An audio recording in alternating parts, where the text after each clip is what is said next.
ಜೈ Hind. So ಎಲ್ಲರೂ ಚೆನ್ನಾಗಿ study ಮಾಡ್ತಿದ್ದಾರೆ ಅನ್ಕೊಂತೀನಿ. ಸೊ ಎಲ್ಲರೂ ಚೆನ್ನಾಗಿ ಸ್ಟಡಿ ಮಾಡಿ ಎಕ್ಸಾಮ್ ತುಂಬಾ ಸಮೀಪ ಬಂದಿದೆ ಇವಾಗ. ಸೊ ಜಾಸ್ತಿ ದಿನ ಏನಿಲ್ಲ. ಸೊ ಅದಾದ ನಂತರ ಸಪರೇಟ್ ಆಗಿ ಸೊ ಇವಾಗ ಹೆಂಗ್ ನಾನು ಕ್ಲರ್ಕ್, ಟ್ರೇಡ್ಸ್ ಮ್ಯಾನ್, ಆಮೇಲೆ GD, ಸೊ ಅದಾದ ನಂತರ ಟೆಕ್ನಿಕಲ್, ಸೊ ಎಲ್ಲವೂ ಸೇರಿ ನಾನು ಕ್ಲಾಸಸ್ ಮಾಡ್ತಾ ಇದ್ದೀನಿ. ಸೊ ಎಲ್ರಿಗೂ ಏನ್ ಮಾಡ್ತಾ ಇದ್ದೀನಿ ಅಂದ್ರೆ ಆನ್ಲೈನ್ ಟೆಸ್ಟ್ ಗಳನ್ನ ಕಂಡಕ್ಟ್ ಮಾಡ್ತಾ ಇದ್ದೀನಿ ಸಪರೇಟ್ ಆಗಿ. ಸೊ ಕ್ಲರ್ಕ್ ದವ್ರಿಗೆ ಸಪರೇಟು, GD ಅವ್ರಿಗೆ ಸಪರೇಟು, ಅದಾದ ನಂತರ ನೆಕ್ಸ್ಟ್ ಟ್ರೇಡ್ಸ್ ಮನ್ ಅವ್ರಿಗೆ ಸಪರೇಟು.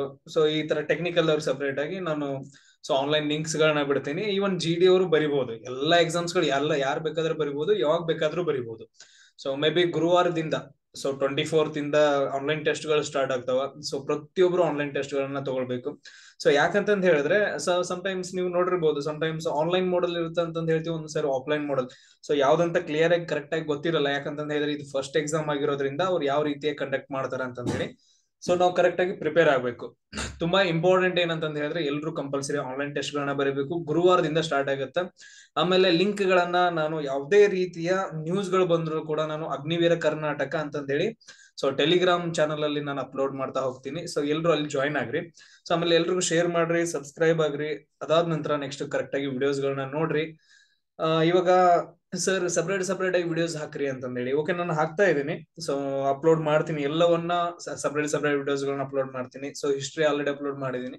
ಸೊ ಮ್ಯಾಥಮೆಟಿಕ್ಸ್ ಸ್ವಲ್ಪ ಸ್ಲೈಡ್ಸ್ ಎಲ್ಲ ರೆಡಿ ಮಾಡ್ಬೇಕಿತ್ತು. ಸೊ ಎಲ್ಲವೂ ರೆಡಿ ಆಗಿದೆ ಸ್ಲೈಡ್ಸ್ ಗಳೆಲ್ಲ ನಾಳೆಯಿಂದ. ಸೊ ಅವುಗಳನ್ನು ಕೂಡ ನಾನು ಅಪ್ಲೋಡ್ ಮಾಡ್ತಾ ಹೋಗ್ತೀನಿ. ಆಮೇಲೆ ಡೈಲಿ ಒಂದೊಂದು ಕ್ವಶನ್ ಪೇಪರ್ಸ್ ಗಳನ್ನ ಸಾಲ್ವ್ ಮಾಡ್ತಾ ಹೋಗ್ತೀನಿ. ಆಮೇಲೆ ನಿಮ್ದು ಏನ್ ಕೆಲಸ ಅಂತ ಹೇಳಿದ್ರೆ ಕಂಪಲ್ಸರಿ ನೀವ್ ಎಷ್ಟೇ ಓದ್ರಿ ಬಿಡ್ರಿ, ಆನ್ಲೈನ್ ಎಕ್ಸಾಮ್ ಗಳನ್ನ ತಗೋಬೇಕು. ಯಾಕಂತ ಹೇಳಿದ್ರೆ ಸೊ ಅವು ತುಂಬಾ ಇಂಪಾರ್ಟೆಂಟ್ ಆಗ್ತಾವ. ನೀವು ಯಾವ ತರ ಥಿಂಕ್ ಮಾಡ್ತೀರಿ, ನಿಮ್ ಮಾರ್ಕ್ಸ್ ಗಳು ಎಷ್ಟು ಬರ್ತಾವ ಅಂತ ಹೇಳಿ ತುಂಬಾ ಇಂಪಾರ್ಟೆಂಟ್. ಆಮೇಲೆ ಇನ್ನೊಂದೇನಂದ್ರೆ ಸರ್ ನನ್ ಫಿಸಿಕಲ್ ಆಗಿದೆ, ನಂದು ಆರಾಮಾಗಿ ಎಕ್ಸಾಮ್ ಆಗುತ್ತೆ, ಆರಾಮಾಗಿ ನಾನು ಜಾಬ್ ಅಲ್ಲಿ ಇರ್ತೀನಿ. ತಪ್ಪು, ತುಂಬಾ ದೊಡ್ಡ ತಪ್ಪಿದು. ಸೊ ಯಾಕಂತಂದ್ ಹೇಳಿದ್ರೆ ಎಲ್ರು 35 ತಗೊಂಡ್ ಪಾಸ್ ಆಗ್ತೀರಾ, ಬಟ್ ಆದ್ರೆ ಮೆರಿಟ್ ಲಿಸ್ಟ್ ಅಲ್ಲಿ ಹೆಸರು ಬರ್ಬೇಕಲ್ಲ. ಸೊ ಇವಾಗ ಏನಂತಂದ್ ಹೇಳಿದ್ರೆ ಇವಾಗ ಒಂದು 40,000 ಏನೋ ವೇಕೆನ್ಸಿ ಇದಾವ ಅಂತ ಅನ್ಕೊಡ್ರಿ. ಸೊ ಎಲ್ಲರೂ ಪಾಸ್ ಆಗಿಬಿಟ್ಟು ಒಂದ್ 80,000 ಜನ ಎಲ್ಲಾದ್ರೂ ಪಾಸ್ ಆಗಿಬಿಟ್ರೆ ಆಲ್ ಓವರ್ ಇಂಡಿಯಾದಲ್ಲಿ, ಸೊ ಹೆಂಗ್ ತಗೊಂತಾರ? ಸೊ ಅದ್ರಲ್ಲಿ ಯಾರು ಜಾಸ್ತಿ ಮಾರ್ಕ್ಸ್ ತಗೊಂತಾರಲ್ಲ ಅವ್ರ ಮಾತ್ರ ತಗೊಂತಾರ. ಮೆರಿಟ್ ತುಂಬಾ ಇಂಪಾರ್ಟೆಂಟ್ ಆಗತ್ತ. ಸ್ಕೋರ್ ಮಾಡ್ಲೇಬೇಕು. ಹಾ, ಸೊ ಅಷ್ಟು ಈಸಿಯಾಗಿ ಯಾವುದು ಸಿಗಂಗಿಲ್ಲ, ನೆನ್ಪಿಟ್ಕೊಡ್ರಿ. ಸೊ ಕಾಯಕವೇ ಕೈಲಾಸ ಅಂತ ಹೇಳ್ರಿ. ಕೆಲಸ ಮಾಡಿದ್ರೆ ಕೈ ದುಡ್ದ ನಾವ್ ಹೇಳ್ತೇವಲ್ಲ, ಮನ್ಯಾಗ ಹೇಳ್ತಾರ ಮೈ ದುಡ್ದು ಕೆಲಸ ಮಾಡ್ರನ್ನ ಕರೆಕ್ಟ್ ಆಗಿ ಊಟ ಸಿಗುತ್ತಿಲ್ಲ ಅಂದ್ರೆ ಸಿಗಂಗಿಲ್ಲ ಅಂತಂದ್ ಹೇಳಿ. ಹಂಗೆ ಕರೆಕ್ಟ್ ಆಗಿ ಸ್ಟಡಿ ಮಾಡ್ರಿ. ಅದಾದ ನಂತರ ನೆಕ್ಸ್ಟ್ ಆನ್ಲೈನ್ ಟೆಸ್ಟ್ ಗಳನ್ನ ಪ್ರತಿಯೊಬ್ರು ಆನ್ಲೈನ್ ಟೆಸ್ಟ್ ಗಳನ್ನ ಕಂಪಲ್ಸರಿ ತಗೊಳ್ಬೇಕು. GD ಅವ್ರಿಗೆ ಸಪರೇಟ್ ಆಗಿ ಮಾಡಿದೀನಿ, ಕ್ಲರ್ಕ್ ದವ್ರು ಸಪರೇಟ್ ಆಗಿದೆ, ಅದಾದ ನಂತರ ಟೆಕ್ನಿಕಲ್ ಸಪರೇಟ್ ಆಗಿದೆ.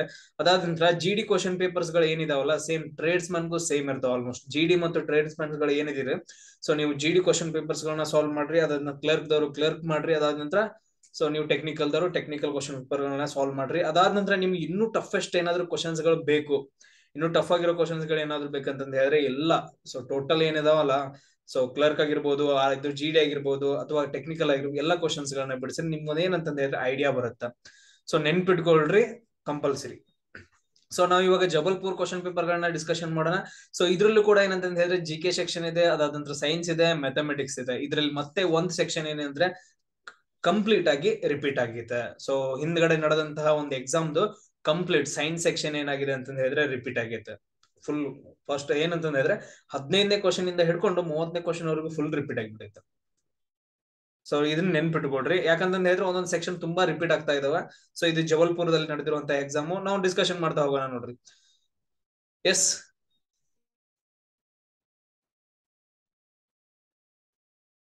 ಸೊ ಫಸ್ಟ್ ಕ್ವಶನ್ ಏನಿದೆ ನೋಡ್ರಿ, how many countries are members of a SAARC ಅಂತಂದೈತೆ. ಇವಾಗ ನೋಡಿರ್ಬೋದು ನೀವು, ಸಾರ್ಕ್ ಅನ್ನೋದು ಏನಂತ ಹೇಳಿದ್ರೆ ಒಂದು ಆರ್ಗನೈಸೇಷನ್. ಸೊ ಇದು ನಮ್ಮ ಭಾರತ ತಗೊಂಡ್ರೆ ಭಾರತದ ಸುತ್ತಮುತ್ತಲಿನ ಏನ್ ದೇಶಗಳು ಇದಾವಲ್ಲ, ಸೊ ಅವೆಲ್ಲ ಏನಂತ ಹೇಳಿದ್ರೆ ಸಾರ್ಕ್ ಏನಿದಾವ ಅಂತ ಹೇಳಿದ್ರೆ ಮೆಂಬರ್ಸ್ ಗಳಿದಾವ. ಏನಿದು ಸಾರ್ಕ್ ಅಂದ್ರೆ ಏನು?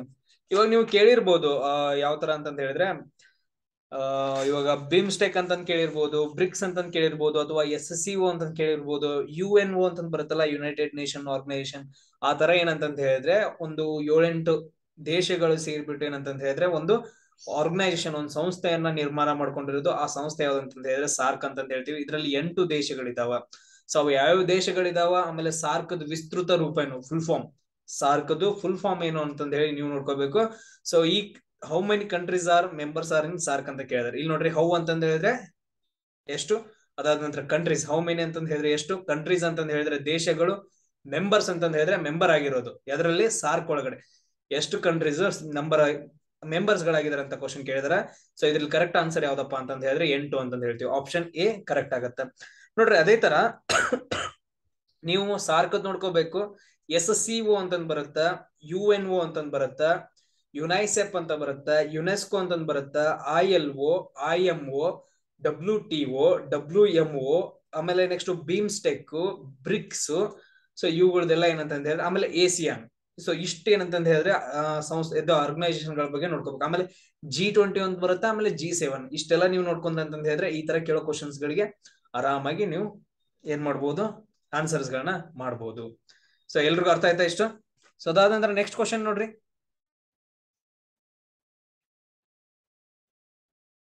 ನೆಕ್ಸ್ಟ್ ಕ್ವಶನ್ ಏನಿದೆ ಅಂತಂದ್ ಹೇಳಿದ್ರೆ East India Company was formed in which year ಅಂತಂದ್ ಹೇಳ್ತಾರೆ.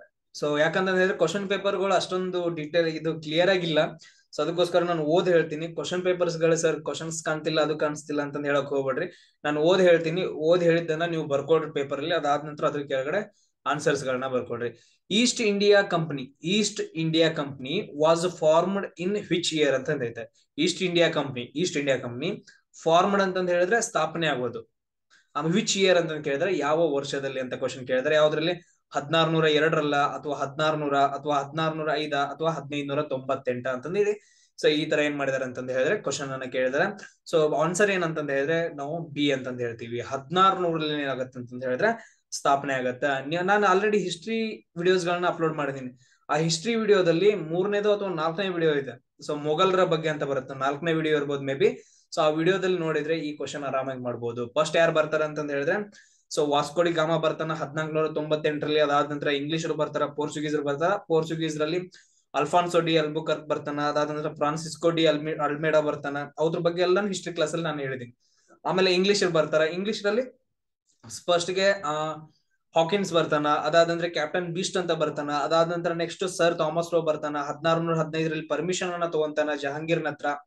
ಯಾವ್ದ್ರ ಅಂತಂದ್ರೆ ಜಹಾಂಗೀರ್ನ ಹತ್ರ. ಅದಾದ ನಂತರ ನೆಕ್ಸ್ಟ್ ಸೂರತ್ ನಲ್ಲಿ ಮೊದಲ ವ್ಯಾಪಾರ ಮಳಿಗೆಯನ್ನ ಸ್ಥಾಪನೆ ಮಾಡ್ತಾರ. ಈ ರೀತಿಯಾಗಿ ತುಂಬಾ ಎಕ್ಸ್ಪ್ಲೇನ್ ಮಾಡಿದೀನಿ. ಹಿಸ್ಟ್ರಿ ಕ್ಲಾಸ್ ಗಳನ್ನ ಕಂಪಲ್ಸರಿ ನೀವು ನೋಡ್ಬೇಕು. ಸೊ ಅದೇ ತರ ನೋಡ್ರಿ ಈಸ್ಟ್ ಇಂಡಿಯಾ ಕಂಪನಿ ಆಯ್ತಾ. ಆಮೇಲೆ ಡಚ್ ಈಸ್ಟ್ ಇಂಡಿಯಾ ಕಂಪನಿ ಅಂತ ಬರುತ್ತಾ, ಫ್ರೆಂಚ್ ಈಸ್ಟ್ ಇಂಡಿಯಾ ಕಂಪನಿ ಅಂತ ಬರ್ತಾವ. ಸೊ ಅವುಗಳು ಯಾವಾಗ ಸ್ಥಾಪನೆಗಳಾದವು ಅಂತಂದ್ ಹೇಳಿ ನೀವು ನೋಡ್ಕೋಬೇಕು. ಅದಾದ ನಂತರ ನೆಕ್ಸ್ಟ್ ನೋಡ್ರಿ. So who invented the computer ಅಂತಂದ್ ಐತೆ. ಹೂ ಅಂತಂದ್ ಹೇಳಿದ್ರೆ ಯಾರು, ಇನ್ವೆಂಟೆಡ್ ಅಂತಂದ್ ಹೇಳಿದ್ರೆ ಇನ್ವೆನ್ಷನ್ ಮಾಡೋದು. ಸೊ ಅದಾದ ನಂತರ ನೆಕ್ಸ್ಟ್ ಕಂಡು ಹಿಡಿಯೋದು ಅಂತ ಹೇಳ್ತೀವಿ ಕಂಪ್ಯೂಟರ್ನ. ಸೊ ಯಾವ್ದನ್ನ ಅಂತಂದ್ ಹೇಳಿದ್ರೆ ಕಂಪ್ಯೂಟರ್ನ ಯಾರು ಕಂಡು ಹಿಡಿದ್ರು ಕಂಪ್ಯೂಟರ್ ಅಂತ ಕ್ವಶನ್ ಕೇಳಿದಾರ. ಐನ್ಸ್ಟೀನ್ ಅಥವಾ ಚಾರ್ಲ್ಸ್ ಬ್ಯಾಬೇಜಾ ಅಥವಾ ಗ್ರೇನ್ ವಿಲ್ಲೇನ ಅಥವಾ ಫ್ಯಾರನ್ ಹೀಟಾ ಅಂತ ಕ್ವಶನ್ ಕೇಳಿದಾರೆ. ಇಲ್ಲಿ ನೋಡ್ರಿ. ಸೊ ಆನ್ಸರ್ ಏನಪ್ಪಾ ಅಂತಂದ್ ಹೇಳಿದ್ರೆ ಚಾರ್ಲ್ಸ್ ಬ್ಯಾಬೇಜ್, ಕಂಪ್ಯೂಟರ್ ದ ಪಿತಾಮಹ, ಫಾದರ್ ಆಫ್ ಕಂಪ್ಯೂಟರ್ ಅಂತಂದ್ ಹೇಳಿದ್ರೆ ಚಾರ್ಲ್ಸ್ ಬ್ಯಾಬೇಜ್. ಹೂ ಇನ್ವೆಂಟೆಡ್ ಕಂಪ್ಯೂಟರ್ ಅಂತಂದ್ ಹೇಳಿದ್ರು ಕೂಡ ಚಾರ್ಲ್ಸ್ ಬ್ಯಾಬೇಜ್. ಆಮೇಲೆ ನೆಕ್ಸ್ಟ್ ನೋಡ್ರಿ ಕ್ಲರ್ಕ್ ದವರು ಕ್ಲರ್ಕ್ ಎಕ್ಸಾಮ್ ನೀವ್ ಏನ್ ನಡೆಸ್ತಿದ್ರಿ ಕಂಪ್ಯೂಟರ್ ಬಗ್ಗೆ. ಸೊ ಕಂಪ್ಯೂಟರ್ ಬಗ್ಗೆ ಏನೇನು ಓದ್ಕೋಬೇಕಂದ್ರೆ ಔಟ್ಪುಟ್ ಡಿವೈಸ್ ಗಳು ಯಾವ್ಯಾವು, ಇನ್ಪುಟ್ ಡಿವೈಸ್ ಗಳು ಯಾವ್ಯಾವು, ಕಂಪ್ಯೂಟರ್ ಅಲ್ಲಿ ನೆಟ್ವರ್ಕ್ಸ್ ಗಳು ಬರ್ತಾವ, ಲ್ಯಾನು ವ್ಯಾನು. ಸೊ ಅದಾದ ನಂತರ ಮೆಮರಿಗಳು ಬರ್ತಾವ, ರ್ಯಾಮು ರಾಮು ಅಂತಂದ್ ಹೇಳಿ. ಅದ್ರ ಬಗ್ಗೆ ಓದ್ಕೊಳ್ರಿ. ಸೊ ಅದಾದ ನಂತರ ಕಂಪ್ಯೂಟರ್ ಭಾಗಗಳ ಬಗ್ಗೆ ಫುಲ್ ಡೀಟೇಲ್ ಆಗಿ ಓದ್ಕೋಬೇಕು. ಅದಾದ್ಮೇಲೆ ಸೊ ಅದ್ರದ್ದು ಎಕ್ಸ್ಪ್ಲನೇಷನ್ ಏನೇನಂತಂದ್ ಹೇಳಿ ಓದ್ಕೋಬೇಕು. ಸೊ ಇಷ್ಟನ್ನ ನೀವು ಓದ್ಕೊಳ್ರಿ. ಅದಾದ ನಂತರ ನೆಕ್ಸ್ಟ್ ನೋಡ್ರಿ ಫ್ಯಾರನ್ ಹೀಟ್ ಅಂತಂದ್ ಬಂದ. ಸೊ ಇದೇನಂತಂದ್ ಹೇಳಿದ್ರೆ ಟೆಂಪರೇಚರ್ ಏನಂತಂದ್ ಹೇಳಿದ್ರೆ ಒಂದು ಯೂನಿಟ್. ಟೆಂಪರೇಚರ್ ಯೂನಿಟ್ ಏನಂತಂದ್ ಹೇಳಿದ್ರೆ ಫ್ಯಾರನ್ ಹೀಟ್ ಅಂತಂದ್ ಹೇಳ್ತೀವಿ. ಅದಾದ ನಂತರ SI ಯೂನಿಟ್ ಯಾವುದು ಟೆಂಪರೇಚರ್ದು ಕೆಲ್ವಿನ್ ಅಂತಂದ್ ಹೇಳ್ತೀವಿ. ಆಮೇಲೆ ಇನ್ನೊಂದು ಡಿಗ್ರಿ ಸೆಲ್ಸಿಯಸ್ ಅಂತಂದ್ ಹೇಳ್ತೀವಿ. ಡಿಗ್ರಿ ಸೆಲ್ಸಿಯಸ್ ಅನ್ನ ಫ್ಯಾರನ್ಹೀಟ್ ಅಲ್ಲಿ ಕನ್ವರ್ಟ್ ಮಾಡೋದು, ಆಮೇಲೆ ಫ್ಯಾರನ್ಹೀಟ್ ಡಿಗ್ರಿ ಸೆಲ್ಸಿಯಸ್ ಅಲ್ಲಿ ಹಿಂಗೆ. ಸೊ ಅವುಗಳದ್ದು ಕನ್ವರ್ಷನ್ ಎಲ್ಲ ಮಾಡೋಕೆ ಒಂದು ಫಾರ್ಮುಲಾ ಐತೆ, ಅದನ್ನು ಕೂಡ ನಾನು ನಿಮ್ಗೆ ಹೇಳ್ಕೊಟ್ಟಿದೀನಿ. ಸೊ ಅದ್ರ ಬಗ್ಗೆ ನೋಡ್ಕೊಡ್ರಿ.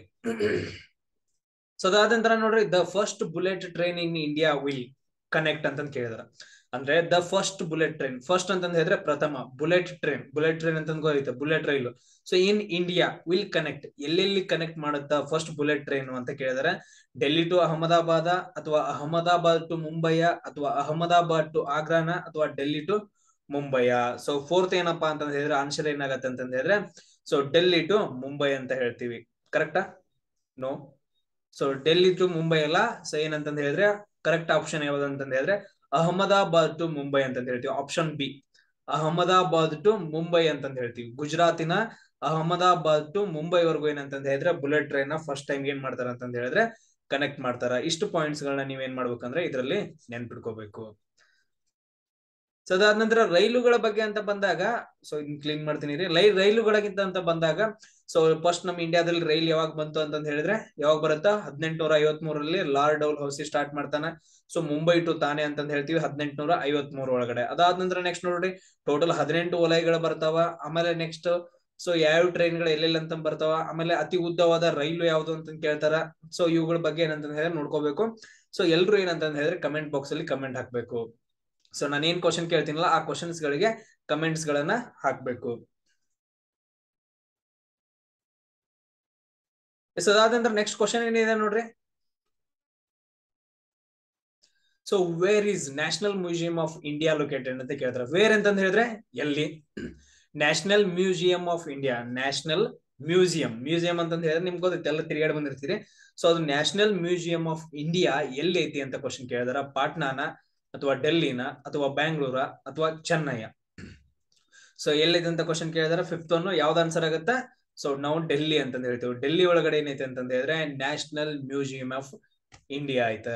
ಸೊ ಅದಾದ ನಂತರ ನೆಕ್ಸ್ಟ್ ನೋಡ್ರಿ, ಲಾಸ್ಟ್ ಟೈಮ್ ಒಬ್ರು ಕ್ವಶನ್ ಕೇಳಿದ್ರು, ಸರ್ ಇಂಡಿಯಾ ಗೇಟ್ ಎಲ್ಲಿದೆ ಸರ್, ಇಂಡಿಯಾ ಗೇಟ್ ಮುಂಬೈ ಎಲ್ಲಿದೆ ಅಂತ ಹೇಳ್ತಾ ಇದ್ರು. ಇಂಡಿಯಾ ಗೇಟ್ ಎಲ್ಲಿದೆ ಅಂತ ಹೇಳಿದ್ರೆ, ಇಂಡಿಯಾ ಗೇಟ್ ಅಂತ ಹೇಳಿದ್ರೆ ಒಂಥರ war memorial. First world war ಅಲ್ಲಿ ಆಮೇಲೆ ಸೆಕೆಂಡ್ ವರ್ಲ್ಡ್ ವಾರ್ ಅಲ್ಲಿ ನಮ್ಮ ಭಾರತೀಯ ಸೈನಿಕರು ಏನ್ ಮಾಡಿರ್ತಾರಲ್ಲ, ಅಂದ್ರೆ ವೀರಮರಣ ಹೊಂದಿರ್ತಾರಲ್ಲ, ಅವರ ಸವಿ ನೆನಪಿಗೋಸ್ಕರ ಏನಂತ ಹೇಳಿದ್ರೆ ಇಂಡಿಯಾ ಗೇಟ್ ಅನ್ನ ಇದು ಮಾಡಿದಾರ. ಸೊ ಅದು ಇಂಡಿಯಾ ಗೇಟ್ ದೆಹಲಿ ಒಳಗಡೆ ಐತೆ. ಗೇಟ್ ವೇ ಆಫ್ ಇಂಡಿಯಾ ಅಂತ ಹೇಳಿದ್ರೆ ಭಾರತದ ಹೆಬ್ಬಾಗಿಲು, ಗೇಟ್ ವೇ ಆಫ್ ಇಂಡಿಯಾ ಅದು ಮುಂಬೈ ಒಳಗಡೆ ಐತೆ. ಗೇಟ್ ವೇ ಆಫ್ ಇಂಡಿಯಾ ಅಂತ ಹೇಳಿದ್ರೆ ಮುಂಬೈ, ಇಂಡಿಯಾ ಗೇಟ್ ಅಂತ ಹೇಳಿದ್ರೆ ದೆಹಲಿ, ನೆನ್ಪಿಟ್ಕೊಳ್ರಿ. ಅದಾದ ನಂತರ ನೆಕ್ಸ್ಟ್ ಚೆನ್ನೈ ಅಂತ ಬಂದಾಗ ಓಲ್ಡೆಸ್ಟ್ ಪೋರ್ಟ್ ಅಂತ ಹೇಳ್ತೀವಿ. ಆಮೇಲೆ ಮೊದಲ ಮುನ್ಸಿಪಾಲಿಟಿ ನಗರ ಅಂತ ಹೇಳ್ತೀವಿ ಚೆನ್ನೈಯನ್ನ. ಆಮೇಲೆ ಪಾಟ್ನಾ ನೋಡ್ರಿ. ಸೊ ಪಾಟ್ನಾ ಏನಂತಂದ್ ಹೇಳಿದ್ರೆ ಅದ್ರ ಹಿಂದಿನ ಹೆಸರು, ಪಾಟ್ನಾದ ಹಿಂದಿನ ಹೆಸರು ಏನಂದ್ರೆ ಪಾಟಲಿ ಪುತ್ರ ಅಂತ ಹೇಳ್ತೀವಿ.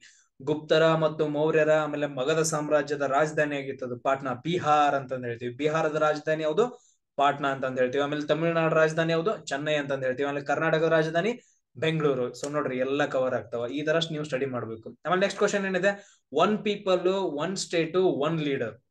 One people one state one leader was the policy. ಇದು ಯಾರ್ದ ಪಾಲಿಸಿ ಅಂತ ಕೇಳಿದ್ರೆ ಒಬ್ಬ ಏನಿರ್ಬೇಕು ಅಂದ್ರೆ ಪೀಪಲ್ ಒಂದೇ ಏನಂತ ಹೇಳಿದ್ರೆ ಯೂನಿಟಿಯಿಂದ ಪೀಪಲ್ ಇರಬೇಕು. ಅದಾದ್ರಿಂದ ಒಂದೇ ಸ್ಟೇಟ್ ಇರ್ಬೇಕು, ಅಂದ್ರೆ ಒಂದೇ ರಾಜ್ಯ ಇರಬೇಕು. ರಾಜ್ಯ ಅಂತಂದ್ ಹೇಳಿದ್ರೆ ಇದು ಅನ್ಕೊಳ್ಬೇಡ್ರಿ ಏನ್ ನಮ್ಮ ಕರ್ನಾಟಕ ಹಿಂಗದಲ್ಲ, ಈ ತರ ಅಲ್ಲ. ರಾಜ್ಯ ಅಂತಂದ್ ಹೇಳಿದ್ರೆ ಅದಕ್ಕೆ ಹಲವಾರು ಮೀನಿಂಗ್ ಗಳಿದಾವ. ಆಮೇಲೆ ಲೀಡರ್ ಒಬ್ಬ ಇರ್ಬೇಕು. ಸೊ ಒಂದ್ ಸ್ಟೇಟ್ ಅಂತ ಹೇಳಿದ್ರೆ ಒಂದೇ ಪ್ರದೇಶ ಅನ್ಕೊಡ್ರೆ ಅದಕ್ಕೆ ಪ್ರದೇಶಕ್ಕೆ ಒಬ್ಬನೇ ಲೀಡರ್ ಇರ್ಬೇಕು. ಸೊ ಇದು ಯಾರ್ದು ಘೋಷಣೆ ಅಂತ ಕೇಳ್ತಾರೆ, ಅಥವಾ ಯಾರ್ದು ಪಾಲಿಸಿ ಅಂತ ಕ್ವಶನ್ ಕೇಳ್ತಾರೆ. ಯಾರ್ದು ಸ್ಟಾಲಿನ ಅಥವಾ ಮುಸ್ಲೋನಿನ ಅಥವಾ ಲೆನಿನ್ ಅಥವಾ ಹಿಟ್ಲರ್ ಅಂತ ಕ್ವಶನ್ ಕೇಳ್ತಾರ. ಸೊ ಸಿಕ್ಸ್ತ್ ಒನ್ ಏನಪ್ಪಾ ಅಂತಂದ್ ಹೇಳಿದ್ರೆ ಏನ್ ಕರೆಕ್ಟ್ ಆನ್ಸರ್ ಆಗತ್ತೆ ಅಂದ್ರೆ ಡಿ ಅಂತ ಹೇಳ್ತೀವಿ. ಹಿಟ್ಲರ್ದು ಏನಂತಂದ್ ಹೇಳಿದ್ರೆ policy one people one state one leader. ಇಲ್ಲಿ ನಾನು ಸಿಂಪಲ್ ಆಗಿ ಹೇಳ್ತೀನಿ ನೋಡ್ರಿ. ಹಿಟ್ಲರ್ ಅಂತ ಬಂದಾಗ ಜರ್ಮನಿಯ ಡಿಕ್ಟೇಟರ್ ಅಂತ ಹೇಳ್ತೀವಿ. ಜರ್ಮನಿಯ ಸರ್ವಾಧಿಕಾರಿ ಹಿಟ್ಲರ್. ಆಮೇಲೆ ಇಟಲಿಯ ಸರ್ವಾಧಿಕಾರಿ ಯಾರು, ಮುಸ್ಲೋನಿ. ಇವ್ರ ಇಬ್ಬರಿಂದ ಏನಾಗತ್ತೆ ಅಂದ್ರೆ ವರ್ಲ್ಡ್ ವಾರ್ 2 ನಡೆಯುತ್ತೆ, ಎರಡನೇ ವರ್ಲ್ಡ್ ವಾರ್ ನಡೆಯುತ್ತೆ. ನೆನ್ಪಿಟ್ಕೊಳ್ರಿ ಕ್ವಶನ್. ಸೊ ಅದಾದ ನಂತರ ರಷ್ಯಾದ ಕ್ರಾಂತಿಕಾರಿ ಯಾರು ಅಂತಂತ ಹೇಳಿದ್ರೆ ಲೆನಿನ್ ಅಂತ ಹೇಳ್ತೀವಿ. ರಷ್ಯಾ ಕ್ರಾಂತಿ ನಡೆಯೋ ಕಾರಣ ಯಾರಂದ್ರೆ ಲೆನಿನ್. ಲೆನಿನ್ ಆದ ನಂತರ ಇದನ್ನ ಯಾರು ಕಂಟಿನ್ಯೂ ಮಾಡ್ತಾರ ಅಂತ ಹೇಳಿದ್ರೆ ರಷ್ಯಾ ಕ್ರಾಂತಿಯನ್ನ ಸ್ಟಾಲಿನ್ ಕಂಟಿನ್ಯೂ ಮಾಡ್ತಾನ. ನೆನ್ಪಿಟ್ಕೊಳ್ರಿ. ಸೊ ಅದಾದ ನಂತರ ಹಿಟ್ಲರ್ನ್ ಬಗ್ಗೆ, ಹಿಟ್ಲರ್ನ್ ಬುಕ್ ಯಾವುದು, ಮೇನ್ ಕ್ಯಾಂಪ್ ಅಂತಂದ್ ಹೇಳ್ತೀವಿ. ಸೊ ಆಮೇಲೆ ಅದಾದ ನಂತರ ಚಿಹ್ನೆ ಯಾವುದು ಅಂತ ಕೇಳ್ತಾರ, ಸ್ವಸ್ತಿಕ್ ಅಂತಂದ್ ಹೇಳ್ತೀವಿ. ಅದ್ರ ಬಗ್ಗೆ ಒಂದ್ ಸ್ವಲ್ಪ ನೋಡ್ಕೊಳ್ರಿ. ಸೊ ಅದಾದ ನಂತರ ನೆಕ್ಸ್ಟ್ ನೋಡ್ರಿ, ನೆಕ್ಸ್ಟ್ ಕ್ವಶನ್ ಏನಿದೆ ಅಂತಂತ ಹೇಳಿದ್ರೆ the tenure of vice president is how many years ಅಂತ ಕೇಳಿದಾರೆ. ಸಿಂಪಲ್ ಆಗಿ ನೆನ್ಪಿಟ್ಕೊಡ್ರಿ, ದ ಟೆನ್ಯೂರ್ ಆಫ್ ಅಂತಂತ ಹೇಳಿದ್ರೆ ಎಷ್ಟು ವರ್ಷ, ಕಾಲಾವಧಿ ಅಂತಂದ್ ಹೇಳ್ತೀವಿ. ಟೆನ್ಯೂರ್ ಅಂತಂದ್ ಹೇಳಿದ್ರೆ ಕಾಲಾವಧಿ ಅಂತಂದ್ ಹೇಳ್ತೀವಿ. ಒಂದ್ ನಿಮಿಷ ರೀ.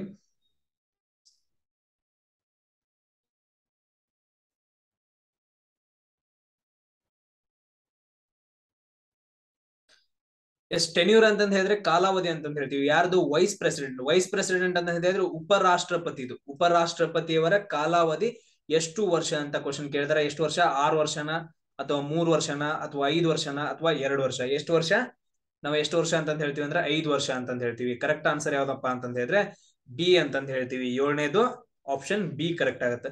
ಇಲ್ಲಿ ನೋಡ್ರಿ, ಪ್ರೆಸಿಡೆಂಟ್, ಅದಾದ ನಂತರ ವೈಸ್ ಪ್ರೆಸಿಡೆಂಟ್, ಸೊ ಅದಾದ ನಂತರ ಪ್ರೈಮ್ ಮಿನಿಸ್ಟರ್ ಏನಂತಂದ್ ಹೇಳಿದ್ರೆ ಲೋಕಸಭಾ ರಾಜ್ಯಸಭಾ ಅವ್ರದ್ದು ಏನಂತಂದ್ ಹೇಳಿದ್ರೆ MP ಗಳು ಇರೋವರೆಗೂ ಮಾತ್ರ ಇದು ಪ್ರೈಮ್ ಮಿನಿಸ್ಟರ್. ಬಟ್ ಆದ್ರೆ ಪ್ರೆಸಿಡೆಂಟ್ ವೈಸ್ ಪ್ರೆಸಿಡೆಂಟ್ ಇವ್ರದ್ದು ಎಷ್ಟಂದ್ರೆ 5 ಇಯರ್ಸ್.